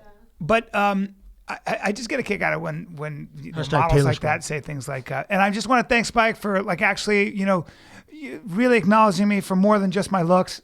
Hold on. Bryan went, she said that, she went, I just want to thank Spike for, it's like people just acknowledge for my looks and for being pretty. That's right. That's right. That's where it starts and ends. Brian went, well, that's exactly what I'm sure you're cool. I'm sure you eat hamburgers and you play sports and you're a quote-unquote tomboy. Fuck off. It's the only reason you're getting Zord. You've got a bone structure that cuts light really well, and you change a lot, and you look amazing naked. And that's right. That's why you're here. That's what Brian. I was dying. Come on now. She made my night with the Molly touched me. Oh God. I'm just so happy that Spike has me here for, you literally went my like brain. You go, I went, can't say that. Can't say that. They're going to edit that. But you missed it because your boy Robert De Niro got up there, handled it like a beast. He had a teleprompter, handled it like a beast. Joe Pesci got a little weird. Yeah. He rambled on for 15 minutes. He hasn't worked in a long time. He hasn't. Has a mustache, had a hat. Yeah, it's been a long time. He looked like a cholo. Remember, he quit acting and was working in a Brooklyn restaurant when he got the call about Raging Bull. And he said, it's Robert De Niro, because De Niro had seen this other thing. And he goes, bullshit, and hung up on him. And De Niro called him back and said, no, this is Robert De Niro. They've known each other that long. Oh, yeah. They did Raging Bull in 1981. They were sitting next to each other. It was cool to see them next to each other. And when they got up there, I was like, damn, look at these dudes. Yeah. Look at these legends. Yeah. But then Joe Pesci ended it with, because, troops are there, so everyone would acknowledge the troops. That's what you do when you come to those things as troops. He goes, I hope I'm not throwing them on their bus, but he was just, I guarantee they edit this out. He goes, I never got it. As a good fella, I killed 3 people, and I went to prison, for life. These troops go over and murder hundreds of people, and we celebrate it. What? Hey, bro. Oof. You're an actor. Really? Is that what he said? Mm-hmm. Something to that degree. Damn. I simplified it, something to that degree. Damn. And I went, God damn it. Can we bring the hot chick back up, talk about Ali tough. touching her? But even Robert De Niro was like, it's enough out of Joe Pesci. Yeah. Ooh, that's weird. People You do rambled weird on. things. A lot of actors get crazy and weird. I think Everyone was cool. You know who I talked with and chilled with most of the night? Rob Riggle. he's a great guy, right? Great dude. Yeah. He was making jokes about Calabasas being on fire. He went, fuck, man, I knew I should have bought a house there. I'm not going to let Calabasas burn down. It's funny. And he's like, I want to buy a place next to the Reagan. I guess there's some Reagan monument. He was like, they're never going to let that burn down. I'm going to buy a house right next to it. It's funny. But he's dead serious. I was laughing. He's coming on the podcast. As you know, I know, I can't wait. As you know, I live in Calabasas. I didn't see anything. I didn't even see smoke. I was like, oh. Brian was like, dude, we got to evacuate the house and the kids. A mile away there's from a us, they fire evacuated a house. bunch of houses. I went, hey, look at me. Kim Kardashian lives in your same zip code. I guarantee you they figure it out. 100% Everyone fine. else, fuck. We were that fine. happens in East LA. Yep. The whole place burns See down. ya. All white people, rich Jews, Get celebrities. 'em! You're good. Yeah. You're good. Brian Callen's good. Yeah. I knew you were good. Those awards are fun though, man. Really fun. We got to go back. The red carpet's a little awkward though. Oh, it's so embarrassing. I got to show you guys. How about the fact that they brought you back? How about the fact that we go together and then they go, Brendan, just you? I was like, hey, I've been in this business longer. What the fuck is going on, man? And then you're up there posing away. Posing. What do you do? I don't know what to do. There's one. I'll post it. Embarrassing. Good pictures. I look like I tried looking like a legit blue steel Zoolander good shot. shots. They took some good shots of you. It's funny. I mean, that's the best I've ever seen you look. Really? No, I thought I looked ridiculous. That close-up shot of you? I'm gonna post it because I channeled my inner I can spirit post it animal, for you. Alan Joban. Ooh. It might be better if you post it. That's a good shot. Is it lame if I post it? I'll post I was gonna post it and say trying to channel my inner Alan Joban, That's right. but the air fucked it up. You know what? I'll do that. Now my that we ear is mentioned it on podcast, terrible. My ear's terrible. I didn't realize how shitty my ear is. it looks manly, It looks like though. a tortellini. It was so good when Modeling career's when over. our publicist sent us the pictures. I saved them to my phone. I was like, even I look great. You look good. Yeah. I was like, what? Who's the Yeah. handsome older guy? I said to my mom, she goes, Cal looks great. I went, Mom, I'm fucking next to him. What are you talking about? Hey, your mom and I have some business. You think? Don't be surprised. Don't be surprised if something happens. And then how about, so you leave to go to dinner. We have great seats. And then great seats. they have to fill the seats because you can't have open seats because they have to make the crowd, look like it's packed there. Yeah. So they fill it, with these random girls. Special K's best friend sits next to me. How random is that? Wow. And now she's my best friend. And she was one of the models there? Yeah. She's a filler. cutie pie, huh? Dime piece. Yeah.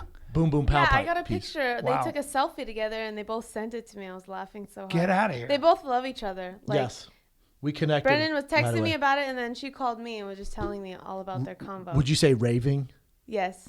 She was like, "Oh my God, he's just like how you described. He's so easy to get along with." Yeah. You're Like, welcome. okay. Yeah, you're And her welcome. name's America. I'm a good guy. You're welcome. Her name is America? No, Just America America. without the A. America. How Yes. great is that? Whoa. We're I'm a real- besties now. Hey, I'm a real patriot. I'm a real fan. America. Kay, I don't know if she's into guys with girls and babies, but listen, I'm gonna need her number from you after this show. Yeah, don't be a baby. It's just a. Don't be weird. So I got an infant at home. Big deal. hey, listen. Stick around. When the kid's 18, we can really be together.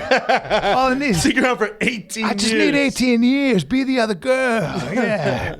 When he's 18, I send him to college. Then we can have a house. figure it out. In the meantime, hang out for 18 years and work this.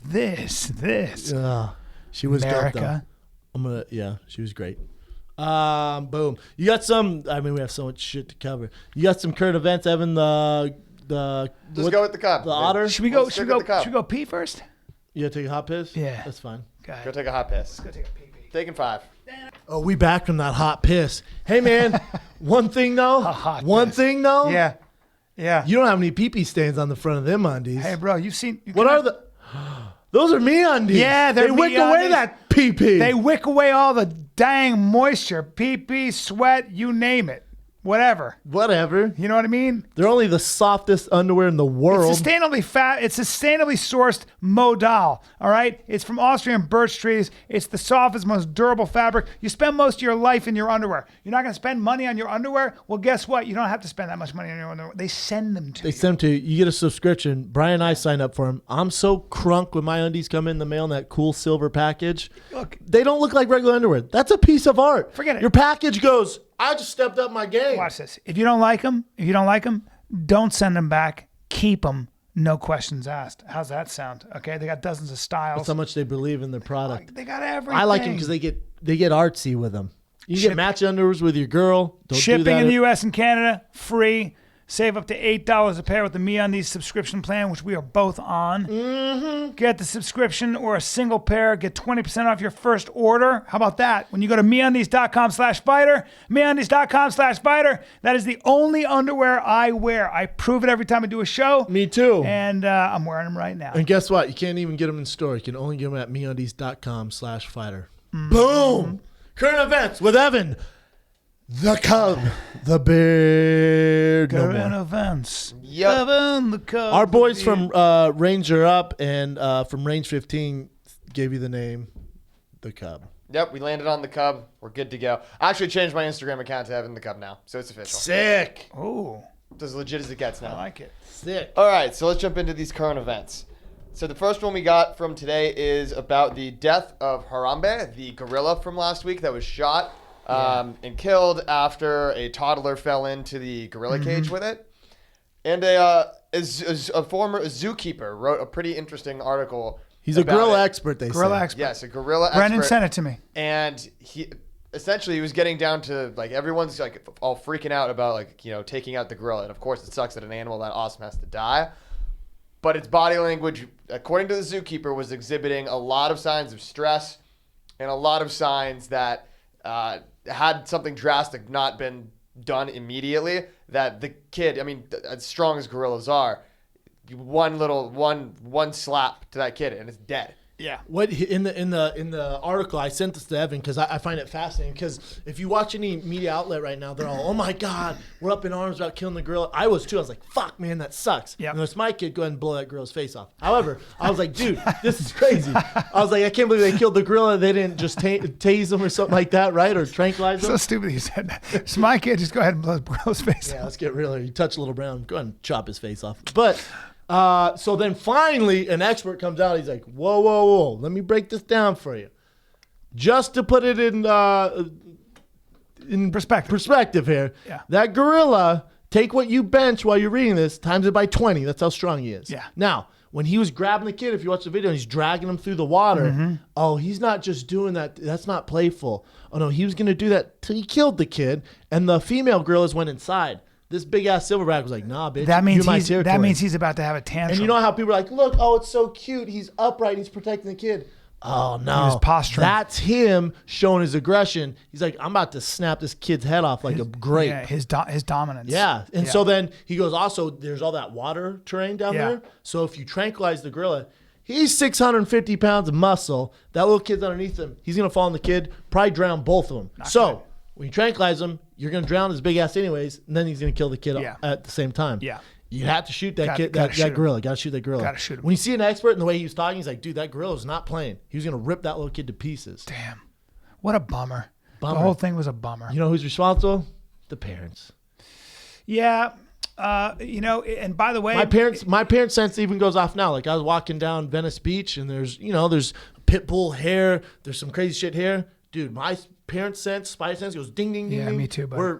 I'm on high alert. Me too. You fucking touch this fucking little wagon I'm pushing, Yeah. this little carrier.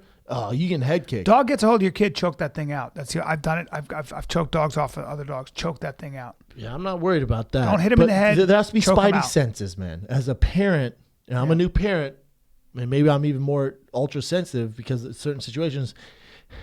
If I'm It's at true. the San Diego Zoo Yep. and we're around a gorilla exhibit and I see a fucking way where a kid could get in, Yeah. my kid's not going over there. You know, then there's also that thing called freak accidents and split second mistakes. And I agree. You look over here, boom, and unfortunately, that's life. Shit happens, doesn't it? Yes, unfortunately, Shit happens. that's life. And unfortunately, We the all gorilla want to get dies ready. in I this. want to carry a gun in a crowded area in case there's a situation. I never know. I wear my seatbelt. The woman who wore her seatbelt, she got her hair done. She took her vitamins that day. She went to say hi to her friend, and her friend's chimp was like, "I don't like your hair. Gotta lose your face and all your fingers. I'm gonna have your fingers for appetizers. Need your fingers for appetizers because I love fish sticks. Can't find any fish sticks. Gonna eat all your fingers. I'll have fish sticks. And then I'm gonna have your face. Now you don't expect that. You don't expect to lose your face to a goddamn to a chimp. You don't expect to have your balls and cock inhaled by a python when you're sitting on the toilet in Thailand.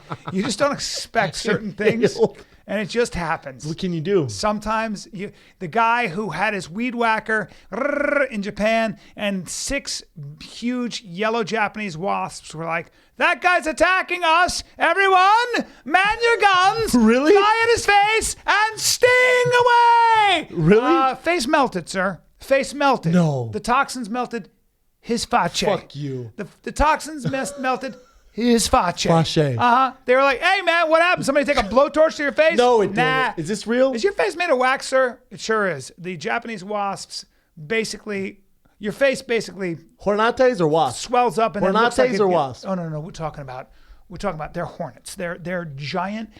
I believe they're the largest hornets in the hornet / wasp And he was going kingdom. zzz, and then boom, Yeah, boom, and they boom, were boom. like, "This fucking guy, that noise How about is this obviously guy? a threat to our nest." Soldiers flying, and they flew and they landed on his face and just began to sting away. I think they can sting more than once. Please look up the It Japanese melted wasp. his face off? Yeah, Evan, please look up the Japanese wasp, please. Can you bring it? Evan, can you bring up Japanese wasp for us right And quick? let me get a size. Let me get a size on that bad boy. And if you get a picture of that guy's face melting like They're a little smaller. movie They're Wax. a little smaller than Luke Rockhold, and giant sting good areas. God. Oh never, yeah. Is that real? Holy Oh, shit, yeah. these things are scary. Oh I've yeah. never heard of one. Oh, that's. Yeah, there you go, buddy. There you go. That's Japanese wasp. Now, Is that the hold on? Well, he's not that. Look how big the That's thumb pretty is. goddamn big. I can't. Let me see. Evan. well, Achilles showed Evan how big that one is against the human hand. It's about as big as your finger. Now that's big. Think about that. There you go, buddy. Oh, that's a fat ass wasp. Yeah, you have a good time with that thing when it starts just butt humping you. When it just starts, Now they think come about, in black too. Yeah, and they come in black. They come in black. And Hey that's, man, can I get that Japanese wasp in black? No, look at how we got big that yellow, bad sir. boy is, and that thing is landing on your face, and he's just going it down. He's just hump stinging you, just kakoosh, until your face melts. Not a good I'm time. trying to find I'm scrolling through Keely's pictures. Looking at those pictures sends me into a panic. That guy's got a nice nose. That guy has a Wait, nose do on they him. die after they sting? I don't know, but I would imagine. But you know what? I think they They don't give Evan, a do they fuck. sting more than once? Hey, I'm scrolling through these pictures of the wasp, and there's a fish with a set of teeth on him. Oh yeah, a that's row of like human teeth. human teeth. It's awesome. Yeah. Sometimes you'll see Fucking weird shit. Hornates. Yeah, you don't fuck around. They're not I've part never of heard the of Japanese wasp. We don't have those. We don't have like a badass American wasp. I feel well. We have the Fornateo. We have the Pepsis wasp, otherwise known as the tarantula hawk. Are you talking about the Pepsi wasp? Talking about the tarantula No, we call hawk. them the Pepsi wasp. Well, you call them Pepsi, but the He's black and red. The Latin term is Pepsis something. And we call it the Pepsi wasp. When you get stung with them, what happens is you fall to the ground and you start screaming for a while. Just fall to the ground. Go ahead and fall to the ground and scream because the pain's not going to go away for a little while. That is a terrible. Yeah, please. Yeah, it has one of the most lethal stings of all animals, like period. Yeah. It's not guy the died. most potent, but it's pretty. Yeah, guy died. I'll tell you right now, I'm terrified of wasps, hornets. You'll see me run like a bitch. Oh, they're so scared. They're mindless little machines that live to just inject you with poison. They kill 30 to 40 people a year in Japan. God, dog, these things we gotta get rid of them. Now that little boy how about the little boy in Japan, 7 years old? He was throwing rocks at cars. His parents, they're up in, these fucking idiots. They're up in the mountains and they drop him off. They go, get out of our car as a punishment. They drive a half mile up, as a punishment, and then they turn around and come back and get him. Oh, that'll teach him a lesson. He took off. He disappeared. Now, he's a mountain that's man. where the Ussuri bear lives. The Ussuri bear are about the size of Kodiak bears, highly aggressive. And they eat people. They're in bear territory, country. and you leave your 7-year-old on the side of the road. Now let me ask you and this: drive up a half a mile. Are there also them Pepsi wasps around that area too? There are the Japanese wasps up in that area. I don't know. They were at a high elevation. You got both. Yeah, you got that. And you drop your 7-year-old as a lesson, teaching him a lesson. You got and drive a a Kung Fu Panda. Drive out of sight. Drive out of sight. Drive out of sight. A half mile, then decide to turn around. But this little boy said, "Cool, fuck you guys. See you on the other side, bitches." Or God, I feel forbid, like he deserves an award. I hope they found him. Did they find that little Japanese boy? They found him. Did they? Yeah, there's a picture of him like this. Seriously? Yeah. Thank God. He's like this. Thank God they found him. I saw him this morning on the news. He's all. Oh, thank God. You know, all Asians do that. I don't know. In their no, they do. It's their thing. Like a lot. Like I'm not talking about the Americanized ones. I'm talking about the old. The ones from actual Japan and China. They do this. Korea. Yeah. All the time. And there's a picture of him like he probably beat the shit out of some Pepsi wasp and wrestled the fuck out of Kung Fu Panda, made it back, and was all. Damn. That kid deserves an award. Hey, I'm so glad he didn't get eaten by a Ussuri bear. I gotta see a Ussuri bear. I've never heard of any of this shit. Can you bring up a Ussuri bear for me? How do you spell that, Brian? Super aggressive. USSIRI. It's essentially a grizzly bear. You talking about? I didn't know grizzlies lived in Japan. The do. I didn't know that either. No. Do they have slanted eyes? Sir, I am not going to respond to that kind of comment. Damn it. Oh, he looks cute. Okay, that a bear has slanted eyes. That's a grizzly. And they're highly aggressive, and they eat the shit out of people. You can't tell me you don't look at this bear and know he's fucking Asian. Good That's God. a different kind of bear, and I'm not answering that question either. Holy fuck. That's not a Ussuri bear. I'll tell you right now, that says, yeah, that's Ussuri, man. First of all, they kind of look like a real shitty version of a Kodiak. They're giant, though. They weigh over 1,000 pounds. God damn. That little boy made it through that and the Pepsi wasp. Yeah, thank God. Pepsis wasp. Don't say Pepsi again. Dude, where I come from, we call them Pepsi wasp. We have to deal with them all the time. Really? Tarantula hawks? No, I lied. I've never heard of that. I think they're out there. They're in Arizona. They're all over Los Angeles. I've never seen one. Oh, they're all over. What do they look like in Los Angeles? They live on tarantulas. Fuck you. They eat tarantula. There's not that many tarantulas in California. Well, say you ain't a tarantula hawk. If you're a tarantula hawk, they find them and they sting them and they eat them.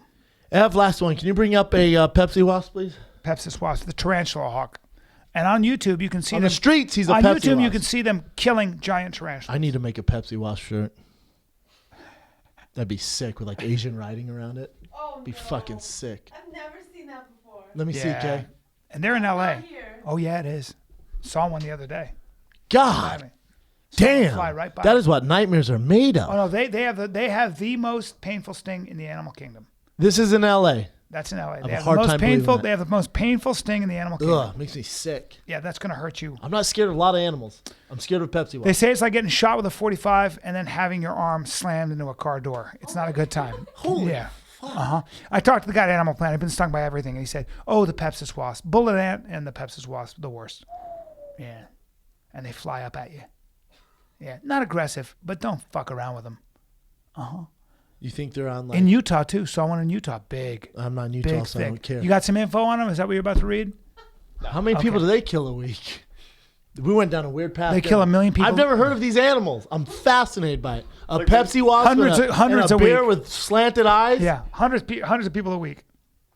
No.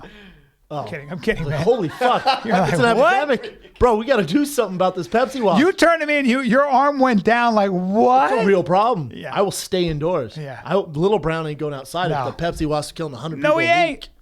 No, What he else ain't. you got, Ev? Jesus Christ. I don't know how we got started on that. Oh, right. gorillas. Yeah, but Next. that gorilla's going to kill that little boy, so fuck that gorilla. There you go. So this next story comes to us from Alaska, where a high school boy who identifies as a girl took home all state honors in girls track and field. I have Do you have a picture of him? I have a huge problem with that. Do you have a picture of him? I do not. I have a picture of the huge track- problem. I with would it. love to see a picture of him. I have a huge problem with it. So yeah! it's a boy who identifies as a girl and he beat all the girls. Oh, great. Actually, You're a guy biologically. It's not fair. Evan, did you steal the plot from Joanna Man? This is where shit gets crazy. This is where I'll the tell shit you gets right crazy. now. he took 5th place in the 100-meter dash and 3rd place in the 200-meter. So 4 girls beat him in a 100-meter dash. you kinda Not suck, that man. skilled, sir. Kinda suck. Finals. Not that skilled, You kind of sir. suck. In state finals, Alaska, but you know. You know what that means? That's in Alaska, too. Yeah, it's Alaska. That means against the guys, you ain't placed in the top 20. That's right. That's right. Now, So he went full Joanna Man, put a wig on, was like, I feel like a girl. Can I see Let's a do this, pic? bitches. Did he dress up as 4 a of them woman? said, see ya. yeah, but it's still a guy. This is where we get crazy. So men who identify as women get to, I guess, fight women too? What are we talking Hey, about? you know what? I the feel like fuck a is chick. going Hey, on? UFC 200. I want to fight Misha Tate. Yeah. Oh, is this unfair that I'm saying this now? Is it mean that I'm about censoring sexual minorities when I say that because you identify as a woman, you're still biologically a man and you have an advantage in a lot of sports? You shouldn't be allowed to compete with them because it's not an even playing field. Ridiculous. Bullshit. It's not. It's where now we're getting crazy. This is where you have to make a stand. This is ridiculous. Where's her appearance? I'm telling you, if Little Brown did this, I'm like, I gotta If talk- you want I to gotta dress talk up as to a you. woman, if can't you do want that, to man. identify as a girl, no But you're not problem. gonna compete with them Stop in competing. sports. What are you talking about? It's In ridiculous. high school, too? It's ridiculous. You're physically a man I love how you got Different smoked. bone structure. I love how you got smoked. by and still 4 of them. lost. And you still lost. Hey, are you running a high heel, sir? You still lost. Hey, excuse me, sir. You still lost. Is that high school? Is You that a got high school kid? You got 5th place. Yeah, it's high school. You got 5th. And maybe athletics aren't in the cards for you. You put a wig on, you went full Joanna Man, and you still finished 5th. Right. Maybe you're not. Maybe you don't really want to be a girl, but you just want some trophies. Hey, look at me. You ain't Bruce Jenner. Yep. And I don't know this for certain, but according to the article I read, that there's no indication that that she is on any kind of like hormone therapy or anything. You can't so do it's, that. I mean, It's a It's just a guy. dude. It's a It's guy. a guy. It's a guy who It's a self-identifies as a And woman. they I'm let all her ab- and they let him compete. See, Yes. I'm all about if he feels that way, dress like a girl, do whatever you want. I don't hate on that. No. Do your thing, live your life, be happy. Yeah. But when you don't do anything, you just say, well, I associate with girls, and then you start competing with girls in athletics, well, then we got a problem. It's bullshit. Then we got a problem. It's Yeah. bullshit. Yeah, it's a big problem. It's or you want to come into the it's- women's bathroom, that we got problems. It's unfair. Yeah, one of the other girls that was competing in this is a quote from her. I'm glad that this person is comfortable with who they are and that they're able to be happy in who they are, but I don't think it's competitively 100% fair. And this is a girl who No just, shit, who just missed the Janine. cut for state finals. Yeah, no shit, Janine. You finished 6th, and some So dude she finished lost 5th. her place to a dude. Motherfucker. If I'm Janine, I'm putting up a If fuss. I'm one of the parents, I'm putting going up over a there and I'm fuss. going, this is bullshit. Me too. What are you talking about? Have we lost our sense? He's got a cock and balls. He's got testosterone. You He's ain't stronger. lying. Yeah, I agree. Different bone I'll structure. tell you right now, if Little Brown lost to him in anything athletically, you ain't eating for a week. What else we got? I mean, it's unreal. All right, we're gonna go God. with a major change of pace here. That's The ridiculous. the first ever sex cruise, I guess you could call it, is going down. Mexican adult hospitality firm Original Group chartered a gigantic yacht, 690 passengers, Dolphins. and will spend 8 days in international waters in a full-blown orgy, basically. Dolphins and herpes. Yeah. You know what though? I would be willing to bet it's not very attractive. I will girls promise and you guys. it isn't. No girls like, huh? Yeah, I'll do that. Nope. I don't give a fuck how bad your life is. No girls sign up It's for a that. bunch of guys my age and just girls my age and just get like with Couple rules. What's the rules? no gouging, no hair pulling. What is The it? ship staff off limits. Can't try to bang the captain or Well, not working that any bad. of that nonsense. And there are couples only rooms if you want to get real weird. The orgy at sea starts at $2,800 and can go up to $11,000 per person. And assuming no one dies. they'll Now, do another one. $11,000 per person. Does that mean you get a higher class of tail or what? Do you get to see who's involved? I don't know. There's like I didn't realize there was performances. that much money. You might get a couple 1, 2, 10,000 professionals up there. Yes. And then you're talking about different games. Yes, I need to see video. I need some video interviews because I gotta see what I'm getting into. Me too. If I walk in and it's a meat mash full of like I can't do it, dudes man. who are orange and shave their chests and smell like coconut with bellies, And then you and I have to entertain them. yeah, it's a problem. It's not fun. Holy shit, dude! Oh, You're dude. fighting the kid. Oh, my, fighting the kid. Yeah, I get it. I'm here to fuck. All right? It's in the fighting kid. It's in a podcast. Trying to get my fuck I'm here on. to fuck. Did you pay $11,000? Yeah, me too. I don't want to break down UFC 200, all I'm right? trying to get my fuck I'm on. here to bust. Hey, honey, raise the kids. I gotta go on my. It's couples only. So it's a. Oh, so it's a you- swingers. Yeah, so it'll be even. Yeah, you gotta. It won't share just be a sea full of dudes. Yeah, I'm going to hire a random girl. I'm not bringing my real girl. You're not bringing the mother of your children? No, I'm going to hire an actress. Yeah, we're together. Well, I go ham. I go hard in the paint on that cruise ship. Oh, man. Oh, shit. Here comes Big Brown again. Oh, man. And by the way, you're hipping and shouldering people out of the way. Oh, I'm bullying. Oh, you're getting in there. Oh, I'm putting my shovers it's on like, them. It's like when it's like when little pigs are all nursing on their mommy and there's one that's left out.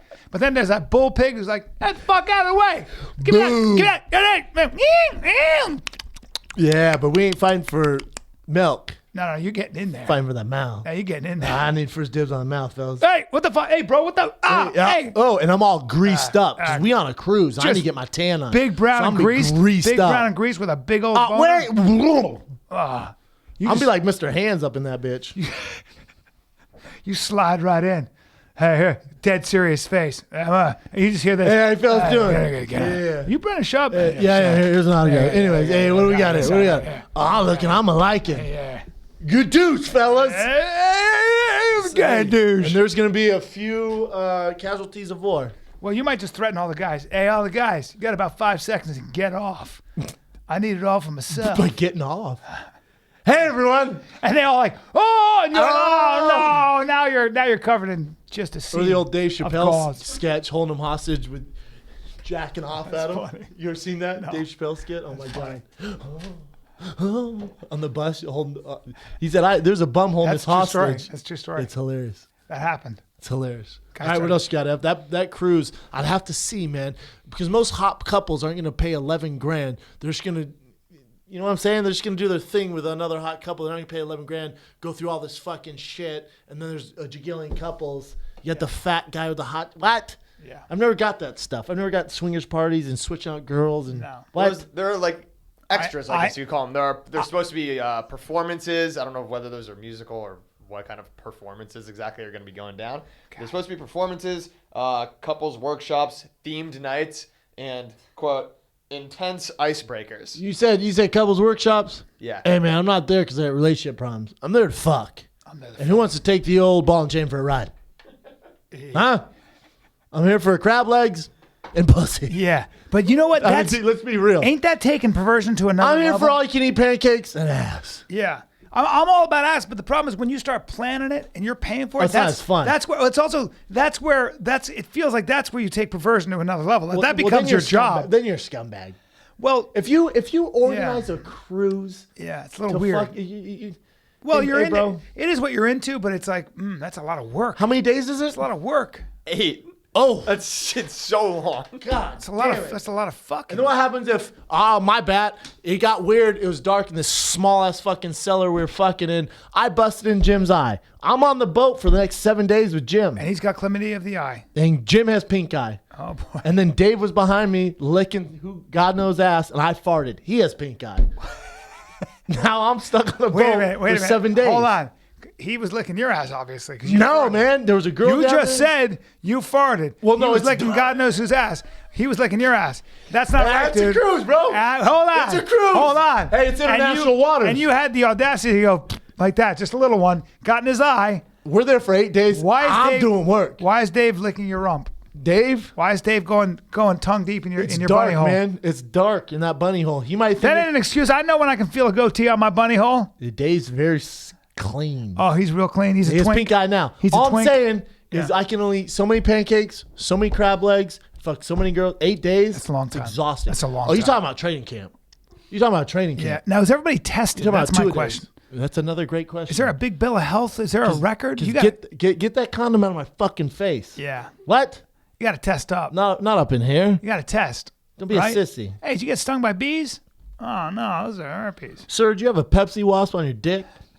Huh. Syphilis. I'll just take some penicillin. Anyway, That could be my new it's kind of line. risky. Where'd you get that? Pepsi wasp. All right, what do you got, Ev? That's a wrap for Currents. Woo, woo, woo. Yeah. Crunk today. What else you got? You got a drop in knowledge? I got a drop in knowledge. Hey, Of course I before do. you drop that knowledge, speaking of Dave and being clean shaved, Yeah. there's only one way to shave. We know this. Well, no, I know. You go to the drugstore. You go to the guy and say, "Can you open up that case with all those weird keys?" Good that you have to luck. find?" You get a speeding and then ticket, they don't let you in I there. want to spend. I don't know, $27-$30 on razors. At least. That's what I would do. Oh, and then you got to go to that aisle and go, Dave, we get aisle 7. We need razors. It's embarrassing. Or you could go to dollarshaveclub.com. Brilliant. Yeah. And by the way, all you got to do, it's basically great quality razors for a third of the price. How's that sound? Okay, a third of the price. You join dollarshaveclub.com, means you can afford to shave with a fresh blade every time you want to feel fantastic. Okay? Bottom line, oh, by the way, let's keep going. They'll give you some Dr. Carver's shave butter. I believe you use some of that. Ooh, I love me some Dr. Carver. Hey, Dr. Carver's Carver. shave Keep butter. bringing it, I don't know what bringing they it, put in bringing that it. stuff, but I'll tell you what, you're going to be smooth as a tulip Dr. petal. Carver's adding his personal Smooth touch. as a tulip petal. High quality ingredients. Makes your skin feel soft, smooth, and moisturized. You want the most amazing shave possible? Use a fresh Dollar Shave Club blade and Dr. Carver's shave butter. 2 reasons to join dollarshaveclub.com/fighter today. dollarshaveclub.com/fighter. I'm going to make my dropping knowledge. Drop it hard, Bryan. Super simple, and with a question. I was asked this question a while back, and it caused me to face up to stuff that was weird. Like I was like, damn, because people say you should set goals and stuff, but they asked me something else, and it was this question. If you couldn't be refused, if you could not be refused, what are the 4 things you would ask for right now? I'm going to give you 20 seconds. You're talking about hold up. You're talking about a genie lamp. What do you want? Like, what do you really want? That's the question. This Like the dropping people knowledge? set goals, but the question is, what do you really want? If you couldn't be refused, Evan, what would you want? Hey, bro, you talking about Aladdin right now? Huh? Talking about Aladdin? Talking about Aladdin. You talking about a genie lamp? Well, no, because when people set goals, right, they really, it's about what I want. But if you couldn't be refused, if like you got it, you knew you were going to get it, what would it be? What are the accomplishments? What are the things you'd want? Just think about it. That's something to think about. I had to think about There's it. no way this is your job knowledge. Yeah. You talking about 3 wishes like a genie? It's not 3 wishes. It's more what would you have? What do you want? What would you have? Hey, bro. What would you want? Wait, how's this gonna help anyone? It's part of like it. Tell me there's some. It caused you to There's a face tail something. end here. Well, so for example, like this. So money. They found that money is really weird with people because there are lots of different connotations with money. So when you say, think about all the negative things that are associated with money. Money is the root of all evil, right? You hear these things. Money doesn't buy you happiness. What they find with a lot of people when it comes time to take actions to kind of increase their wealth or something is that they tend to have a lot of emotional shit they have to get over. Food has the same thing. A lot of things that you think you want in life have a lot of like baggage to them, emotional Negative baggage. We don't know connotations. why. Yeah. And money especially is really a weird thing for a lot of people. Do you know that like one of the things I know with acting, like from years of acting class, is the teachers would always say, you know what the hardest thing is? Letting yourself have something. Actually thinking you deserve to be a working actor. I know it sounds weird, but God damn it, you'd be amazed how many actors have a tough time with that. In other words, I think a lot of people, I don't mean to cut you off. Yeah. I think a lot of people have problems when someone compliments them or they don't know how to deal with it, right? And there's guilt associated with having stuff when you get something, right? Like when we did, not to sidetrack you, to keep your train of thought, but when we were on the Colin Hurd show, right? I watch Hurd every day. He's literally my favorite guy in the game by far. When he went, "You're a talented guy," I didn't know what to say. I went like this. Cool. Thanks. I didn't know what to say. And then my dad saw it and was like, "Dude, that for him to even acknowledge it." And I was like, "Really?" Yes. He's like, "Yeah, he said that." I'm like, "I didn't." Well, not only that, Joe Carnahan said that about you. A lot of people. It's not about me. I'm just saying that when people get weird. even girls, even like if you go, "Wow, you look really good today." Most people don't know how to deal with it. That's right. Because in a way, you have to take responsibility for it. You have to take responsibility for it. There's a weird money. You have to take responsibility for. A lot of people when they say, "Well, I have money, but I wouldn't have time to spend it if I spent all the time trying to make it." Or there's a lot of weird shit with money. I have it. Money? With everything. Like I'm telling you, with everything, my limitations have always been, I don't think I deserve it. If we do a TV show and it becomes a #1 hit, let's just say, the first thing you're going to probably say is, I don't know how the fuck, can I sustain this? I'm not an actor. We go through all these weird things. And a good exercise to do is when you actually ask yourself what you really want, you start battling yourself. You start getting into these weird things. If I couldn't fail, would I want to be a star? Well, when I think of being a movie star, I have a lot of negative shit that is attached. I really do. Well, because in your world, it's more no's than yeses, so you have a lot of negative stuff. But I also I have weird shit. I've seen so what are awards? So when you think of being famous when you're younger, you think, I want to win an Oscar, I want to win an award. And then you go to awards and you go, oh, that's not what I thought it would be. It's a little bit different. There's a lot that you think is going to be versus what it really is. Success. Who have we talked to? People who've won the belt. First thing they do is they go, man, I feel exactly the same. I feel the same. Or is that all there is? Or I'm a little depressed right now. Yeah. Happens all the time. When people get what they want, sometimes it comes with strange behaviors too, self-destructive behaviors. You see actors, you see musicians who get to the top of the game. What do? Give themselves a drug problem. So it's self-destructing. Yeah. Athletes too? Yes. Athletes too. The pressure. What happens? Why do we have this weird stuff? Why do we have a hard time why do we have a hard time saying, I deserve this? Salma Hayek said this to a friend of mine. Salma Hayek said to me, you tell her I said I know, really talented friend of mine who's a girl. And Salma said, you know what your problem is, Catherine? You just don't think you deserve it. You need to believe you deserve it. She said that was the biggest thing I learned. It's interesting, man. It's interesting.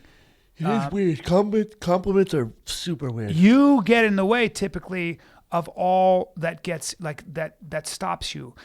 So much of success and accomplishment has to do with getting out of your own way. I think I agree 100%. Yeah. I think you and I are different because the reason why we want to be successful, and I still don't think we're successful, but the reason why I think we want to keep making this thing move is to prove people wrong. Yeah. Well, you and I were talking about this. We may as well talk about it because it moved me a little bit.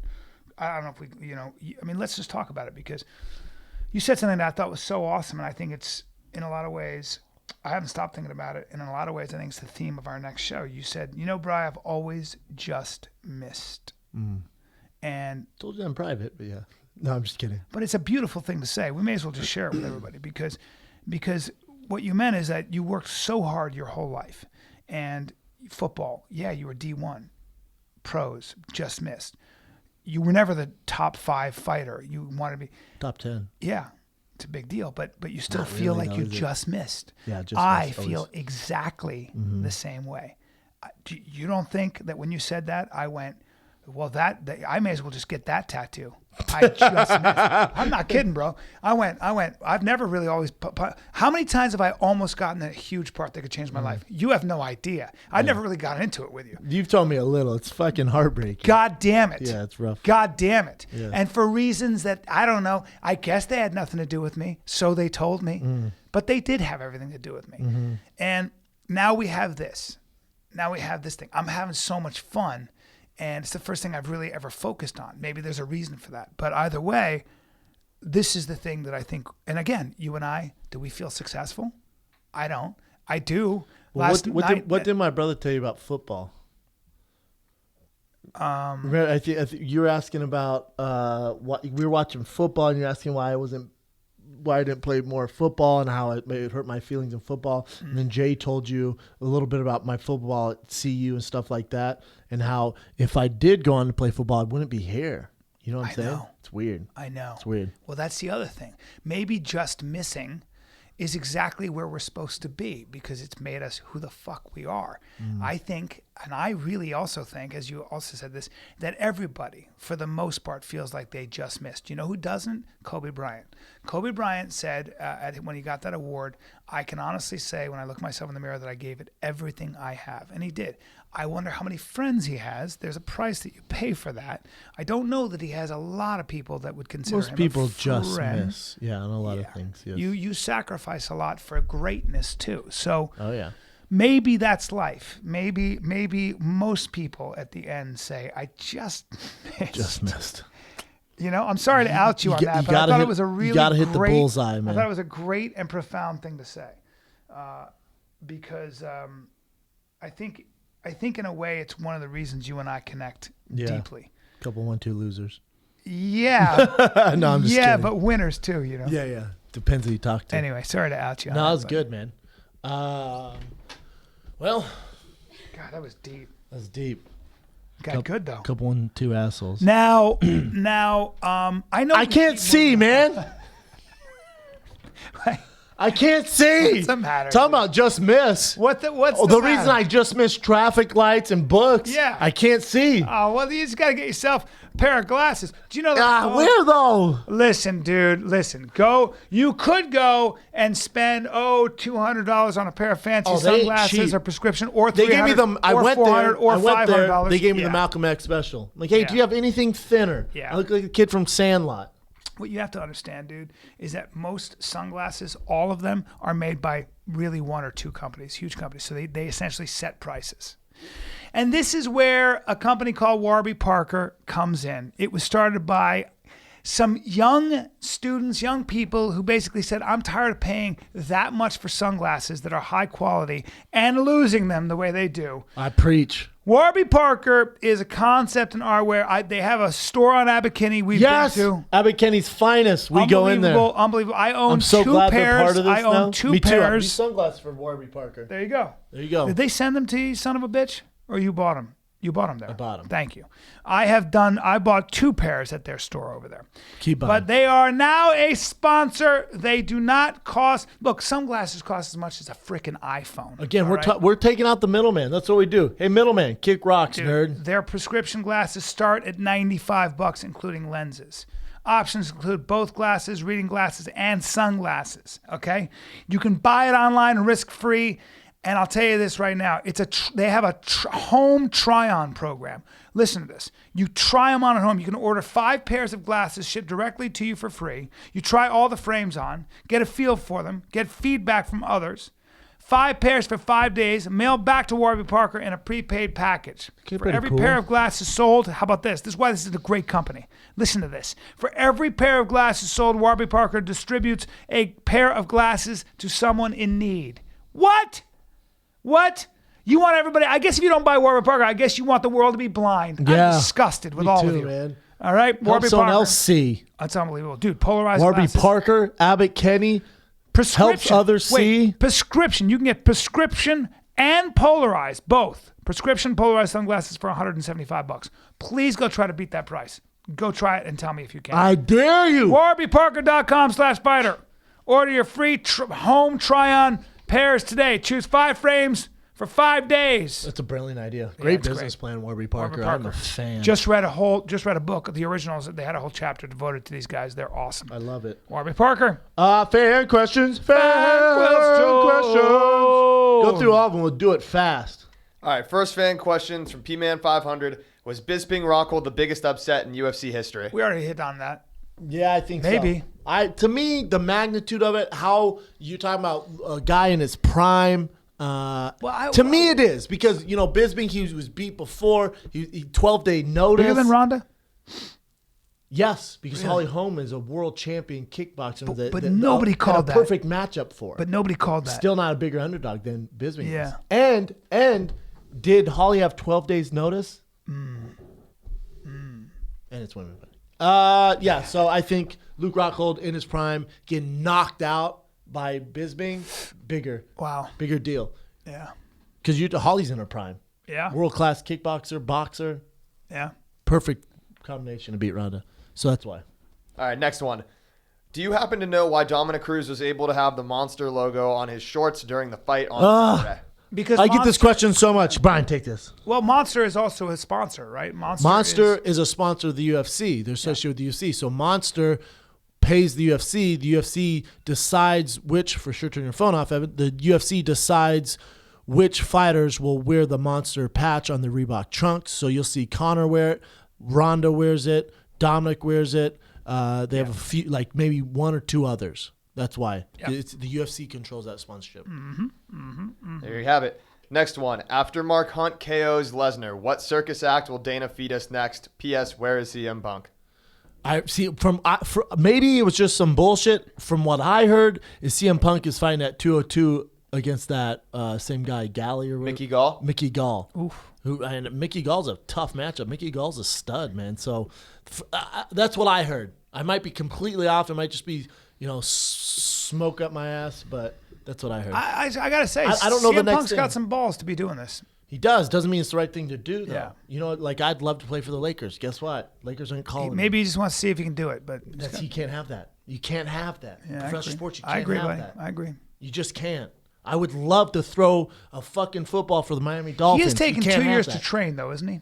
Well, Hard. no, now it's long because he got hurt. Right. It doesn't matter. I played football all my life. Work your way I up. played basketball all my life. Yeah. You got to go through some sort of qualifying college, Yeah. anything. Do a jiu-jitsu match. Yeah. You got to do something. To go straight to, and you got to realize he's a draw, to go straight to a main card is insane. I'm a fan of it. I like the guy as a person. But as a sport, it sets the sport back when you do Because stuff it like goes that. from sport to spectacle. Just because he's a draw in the WWE, what's next? Yeah. I heard Jamie Wesley Snipes I heard wants to Jamie fight. Foxx wants to fight. He's a bigger draw than CM Punk. Where do we stop at? Yeah. Where do we stop? Yeah. Again, we're headed towards You're this right. weird road of WWE, You're right. and then you're fucked. You're right. Censoring journalists and having entertainers fight is not the way And you become. again, I like CM Punk as a wrestler. I like CM Yep. Punk as a person. I've met him. Great dude. Yep. Again, it's trouble when you do stuff. It's just not the way to be like the NBA, like the NFL. It's not the way to be taken seriously. No. When you censor journalists, Putin style. What Brock Lesnar wanted to play in the NFL. What'd they do? Cool, man. We'll sign you to the minimum. Try out. Go through training camp. Yeah. He lasted 3 days. Jared Allen beat the fuck out of him. Is that what happened? Did Jared Allen beat him up? Yes, and then they cut him. They didn't go out. Oh yeah, Brock Lesnar's a draw. Let's put him at defense tackle first game of the season. That's basically what the UFC is doing with these guys. Yeah. It's weird, man. Yeah. It's not nothing against the guy. I get it. If CM Punk gets your money, I support you. All right, next question. Have you heard of Bellator's Michael Page, and how do you think he would do against top-tier UFC opponents? Yes, I know Michael Page. He's a monster. I heard he was very difficult to deal with the Bellator, and that's why they let him go. They didn't even try re-signing him. Listen, man. Now you're in the cream of the creme de la creme. You're with the UFC. Well, the UFC has They a way of get- making stars look like just some guy. They also ain't gonna do you any favors. Now they know you came from Bellator and you're hot shit there. Well, now you signed with the UFC. They're not gonna be babying like the Bellator. Who do you think they'll give him? I don't know, but he won't have the same success. I like the guy, but he's gonna be in some trouble. What else you got? Next one. Do the actions of Dana White against Ariel Helwani set the sport back? We already Yes. talked about that, Yes, but I would okay. agree. What are your thoughts on Brock saying he didn't know who Ariel was on the SportsCenter interview, considering they had multiple interviews and apparently Brock was upset with him reporting it before the announcement? I think that's what they tell him to say. Brock knows who Ariel is. He doesn't live under a rock. I think, what's Brock gonna say? He might. He doesn't. Brock's really not on Twitter. Is this good for Ariel? Brock I feel like it lives is. in like a That's true. cabin in He's not on South social Dakota. media. Ariel's not that famous. Yeah. He might be telling the truth. Yeah. Brock was like, "What? Yeah. I'm just announcing I'm fighting." That's a against weird Ronda." name. You don't. Yeah, I don't think it's weird. Do you Is it think- good for Ariel? Yeah. Well, we're talking about him. He's been fired twice now. One from Fox, and now This one's a banned little from the bigger. UFC. I thought this was already his ban. That's why. I was He got confused. fired from Fox, but then he could still do his own reporting at the Okay. UFC events. Now he I got can't you. even do that. In all honesty, no. We probably won't be talking about this in 2 weeks. This is the way the world works. Yeah. If we're not directly affected by it, you're still going to get the news. You're still going to get UFC takes. You can get it from anywhere. It's not like he's the best we have, but it's not like you know what I'm saying? The road goes on. The circus goes on. You know, if I were to die right now, the podcasting goes on. The circus goes on. Everyone's replaceable. Yeah. It's just the world we live in. Kobe retires. Cool. What's next? Yeah. Ronda got kicked in the face. Cool. What's next? It's true. Rockhold died. Cool. What's next? It's true. You know, it's literally that's the world we live in. Muhammad Ali died. Cool. Next week, probably no one's talking about it. Yep. It's brutal, man. Passing of an era. It's brutal. It's just just it's just life moves so current. quickly. It's current, right? It's like what's next? Most of us are. All of us are. What's next? Yes. What stimulus? What's next? Even when you're embarrassed, you did something. It's like Matt Serra after his performance last night grabbed me and kissed me and like kissed me on the cheek, but kind of missed. And he's like, "Dude, I'm sorry. I got so excited I kissed you on the lips." And he was actually embarrassed by it. I was like, "Matt, I don't. You know, it's like you think you have a bigger effect on somebody than you do when it's like, you know." The bottom line is, I made out with Matt Serra. That was a very. I was trying to make a joke. Yeah. The point is, I was buttoning it with. The bottom line is, he kissed as well. Shit happens. He kissed as well. Nah, yeah. Bottom line, Ariel, it's not in the grand scheme of things. It's not that big of a deal. Yeah. It sucks. What else you got? All right, next one we got for you. What would have been your ideal matchup for Brock? I was hoping the UFC would have him fight Fedor. Me too. Fedor. I think, you know, Fedor's never fought there. Oof. This is kind of one of, let's be honest, Brock's not going to be making a run at the title. So he does this, then he goes back to WWE. Have him fight, have this freak show. Have the biggest pay-per-view numbers of all time. Have Fedor Brock. Mark Hunt's cool. I love Mark Hunt, so I'm glad he's getting the notoriety, but Fedor would be dope. All right, next one. Actually, what would be good is you have Brock fight DJ and Connor, and Dominic Cruz. That'd be sick. Just three little guys. Might as well. All right, next one. Were you disappointed in the way Bisping behaved after his win over Rockhold at the post-fight presser? I expect it. I know Bisping. He like I said, he's a polarizing figure. He's like, the one thing is he's not fake. Yeah, I was a little disappointed that Luke got so vicious about like kind of saying what a piece of shit and all that, where I think Luke could have just said, I can't wait to get back in there and make mincemeat out of him since it's tough when you're coming off a knockout and you're because he's emotional. He's emotional. Yeah. He's emotional, and he wanted that. They both, you know, it's good for the I don't think Mike Bisping handled that very graciously. I think if you win, he's never been that to guy. Gloat though after you knock somebody out. Never been that would guy, make me really mad. But the thing is, it's like that's why a lot of people hate Bisping. Yeah, it's Michael Bisping. He's British. He's loud. Yeah, no filter. Do you know what he said? What was he saying to? Did you guys remember? Because I know that that Luke was saying. I know he got in the cage and went, "Fuck you." He said that to Luke. Yeah, that's not cool. That's not gracious. But that's Bisping though. Ooh, to expect anything like I'm like, yeah, that's Bisping. I guess to me, because I know, like I expect that, and it was such a big win. But you're not gracious in your defeat. He's never been. Even when he loses, when he wins, that's Bisping. I'm not saying it's the right thing to do. It's just that's what you get. That's a bummer. I'm on Luke's side on this one. You know, when you do that, I'm rooting for Luke. All right, next question. I'm happy for Michael Bisping, but what do you guys think of Dana White's comments regarding Brendan on the herd? You didn't see it. I didn't see it, but you know, he again. So right, I want to call and I made a joke. I said he's basically like the warden from Shawshank. We talked about this. And then when Dana was on the next day, and I love calling for this. I'm forever grateful for the guy. He goes, you know, Brandon, successful guy doing this now. This is what I had to say about you. And yesterday's show plays the clip. Dana turns red. He turns red. I think he only heard the first part. No, he heard all of it. Yeah, I'm saying in his mind. Maybe. In his mind, yeah. They played all of it. I don't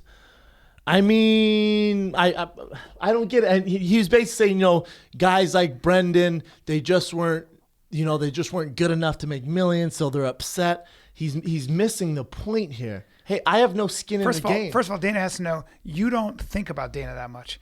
Like, it's not on your. You know, people think that you think about him a lot, but it's not like But he's not my life Right, anymore. He doesn't right. affect me. I don't. Right. Like I said, I actually don't mind the guy. He has a tough job, but he's going about things, the wrong way a lot of the time. And when he says, when I went, we don't see eye to eye, and he goes, that's weird. I've only talked to Brendan twice. Well, that's a lie, because he called me, threatening me when he went off on about the sponsors and didn't know what he was talking about. One of that huge Canadian show, throwing me under the bus. Then he calls me, telling me about the IRS is going to come after me for lying, blah, blah, blah. Then I had to show him contracts. Notice they haven't had shit. They haven't said shit since. He's just missing the point. What do you mean I'm upset because I've never made it? What do you mean made it? Because I wasn't Conor McGregor? I mean, compared to you, I'm fucking Jackie Robinson. What are you talking about? It doesn't bother me. You also made a lot of money. I was also. What do you mean not make it? I spent 8 years in the UFC. Before that, I played Division I football. Before that, I had a shot in the NFL. What do you mean making it? Hey amigo. Do I hate anyone, Brian? No. I don't hate anyone. No. I don't hate it. If he called me now as like, hey man, we need you to help with this. If he came to me the right way, I'd probably do it. Yeah. I don't hate anyone. I don't get where his hatred comes from. I don't know if it's the Ronda thing or whatever it is. Give it up, brother. Give it up, man. Yeah. I don't. There's nothing. So to say, this is because a guy, you're missing the point. When I critique the UFC or what they do, I'm coming from a fighter's standpoint. The Reebok deal, I don't give a fuck who you talk to, how you cut it, break the numbers down. It's a terrible deal. It's a bad business decision. Yeah. That's all it is. So if you're mad because I'm critical about that, all right, man. Do you feel? But like you also got a guy. Good luck finding another guy who's gonna have the #1 comedy TV show on iTunes, and I represented your company for 8 years. Yeah. I could really help you guys. Not saying I'm going to. Yeah. I'm just saying there's no animosity here. Yeah. So when you're upset or you say I haven't made it, Right. again, that's a bald. I always notice that's a bald sheep yelling at a lion. And when we're not on camera and stuff, I always notice you go, when you hear the stuff, you literally lift your hands, you go, I don't get it. That's the first thing you say. I go, this is so weird. Like is this what? Where's the animosity? Why would you turn It's like red? you're living your life and you're like, oh. Why would you turn red? Well, I think Dana is a very emotional and impulsive human being. I think that's like, if you look at his track record, that feels like what he is. He's very emotional, very impulsive, and I would even suggest he wants to be liked very badly by everybody, which is one of the reasons. See, I don't think he wants to be liked by everyone. I don't think he gives a fuck. No, I think he cares. I think, in fact, that's why he spent so much time dealing on camera. with him for 8 years. I disagree. Really? The stuff he says to people, the decisions he makes, I wholeheartedly disagree with that. He doesn't What about care. the fans, though? People like it. Doesn't care. Look at his Twitter. He gets brutalized, and he goes back to him and says, "You're a fucking dummy." Well, no, blah, blah, blah. he's that's what I mean. He's impulsive and emotional. So that's a better way of saying Can't it. run a business like that. Well, that's Can't run a business like that. Yeah, but he's very impulsive. But whenever he tries to cut me down or he throws these backhand, it doesn't affect him, man. Remember, only one of us has a degree here. Only one of us was a professional athlete in 2 other sports. Yeah. What are you talking about? I didn't have 2 rich friends to help me out. Yeah. Where I can make mistakes and keep on going. But again, do you know anyone I hate, Brian? No. No one. I don't hate anyone. No. If they need any help, whatever, man. Also, but the Colin stuff. Yeah. I love Colin for bringing it up. Colin's my favorite of all time. Yeah, I he's love awesome. Colin. But more He's power to awesome. them, man. They got way bigger fish to deal with than me. I'll tell you that. Oh yeah. I'm not the enemy. It If seems anything, like- think about it. We have 3 blah blah million listeners. I talk about the UFC all the time. Yep. If anything, I'm helping you guys. Yep. Well, we still are. It's fine. Whatever. I think that's it. We got one more. God damn it. Last one. Last question of the day. Even though Brock was a former UFC heavyweight champ, can you think of a worse matchup for his first fight back after a few years layoff? Mark Hunt's again, we talked about it. It's not a cakewalk. No. That's a terrible matchup for him. Mark Hunt, good foot movement. He's hard to take down. Hits like a Mack truck. Yeah. It's a tough fight for him, man. Yep. They could have definitely went an easier route. Mm-hmm. And I'm loving it that Mark Hunt's getting the notoriety and the matchup that he deserves. He's a legend. So good for Mark Hunt. Brian, where you at this weekend, brother? You in St. Louis? My friend, I'm in St. Louis at the Helium Comedy Club, June 9th, June 10th, June 11th. That's this Thursday, weekend. Friday, Saturday. That's this weekend. Thursday, Friday, Saturday. Bring some heat. Are you there Sunday too? No, I come back on Sunday. Bring your St. Louis Rams. They're in LA now. Sorry. Oh boy. Brian's Bring there. them anyway. Brian's there Thursday, Friday, Saturday. Let's go, guys. Bring it. And then some peeps. this Wednesday at 5 p.m. Pacific, we drop the Abbott Kenny vintage tank tops for the summer, along with a new Fighter and Kid tee as well. I think you guys would dig these.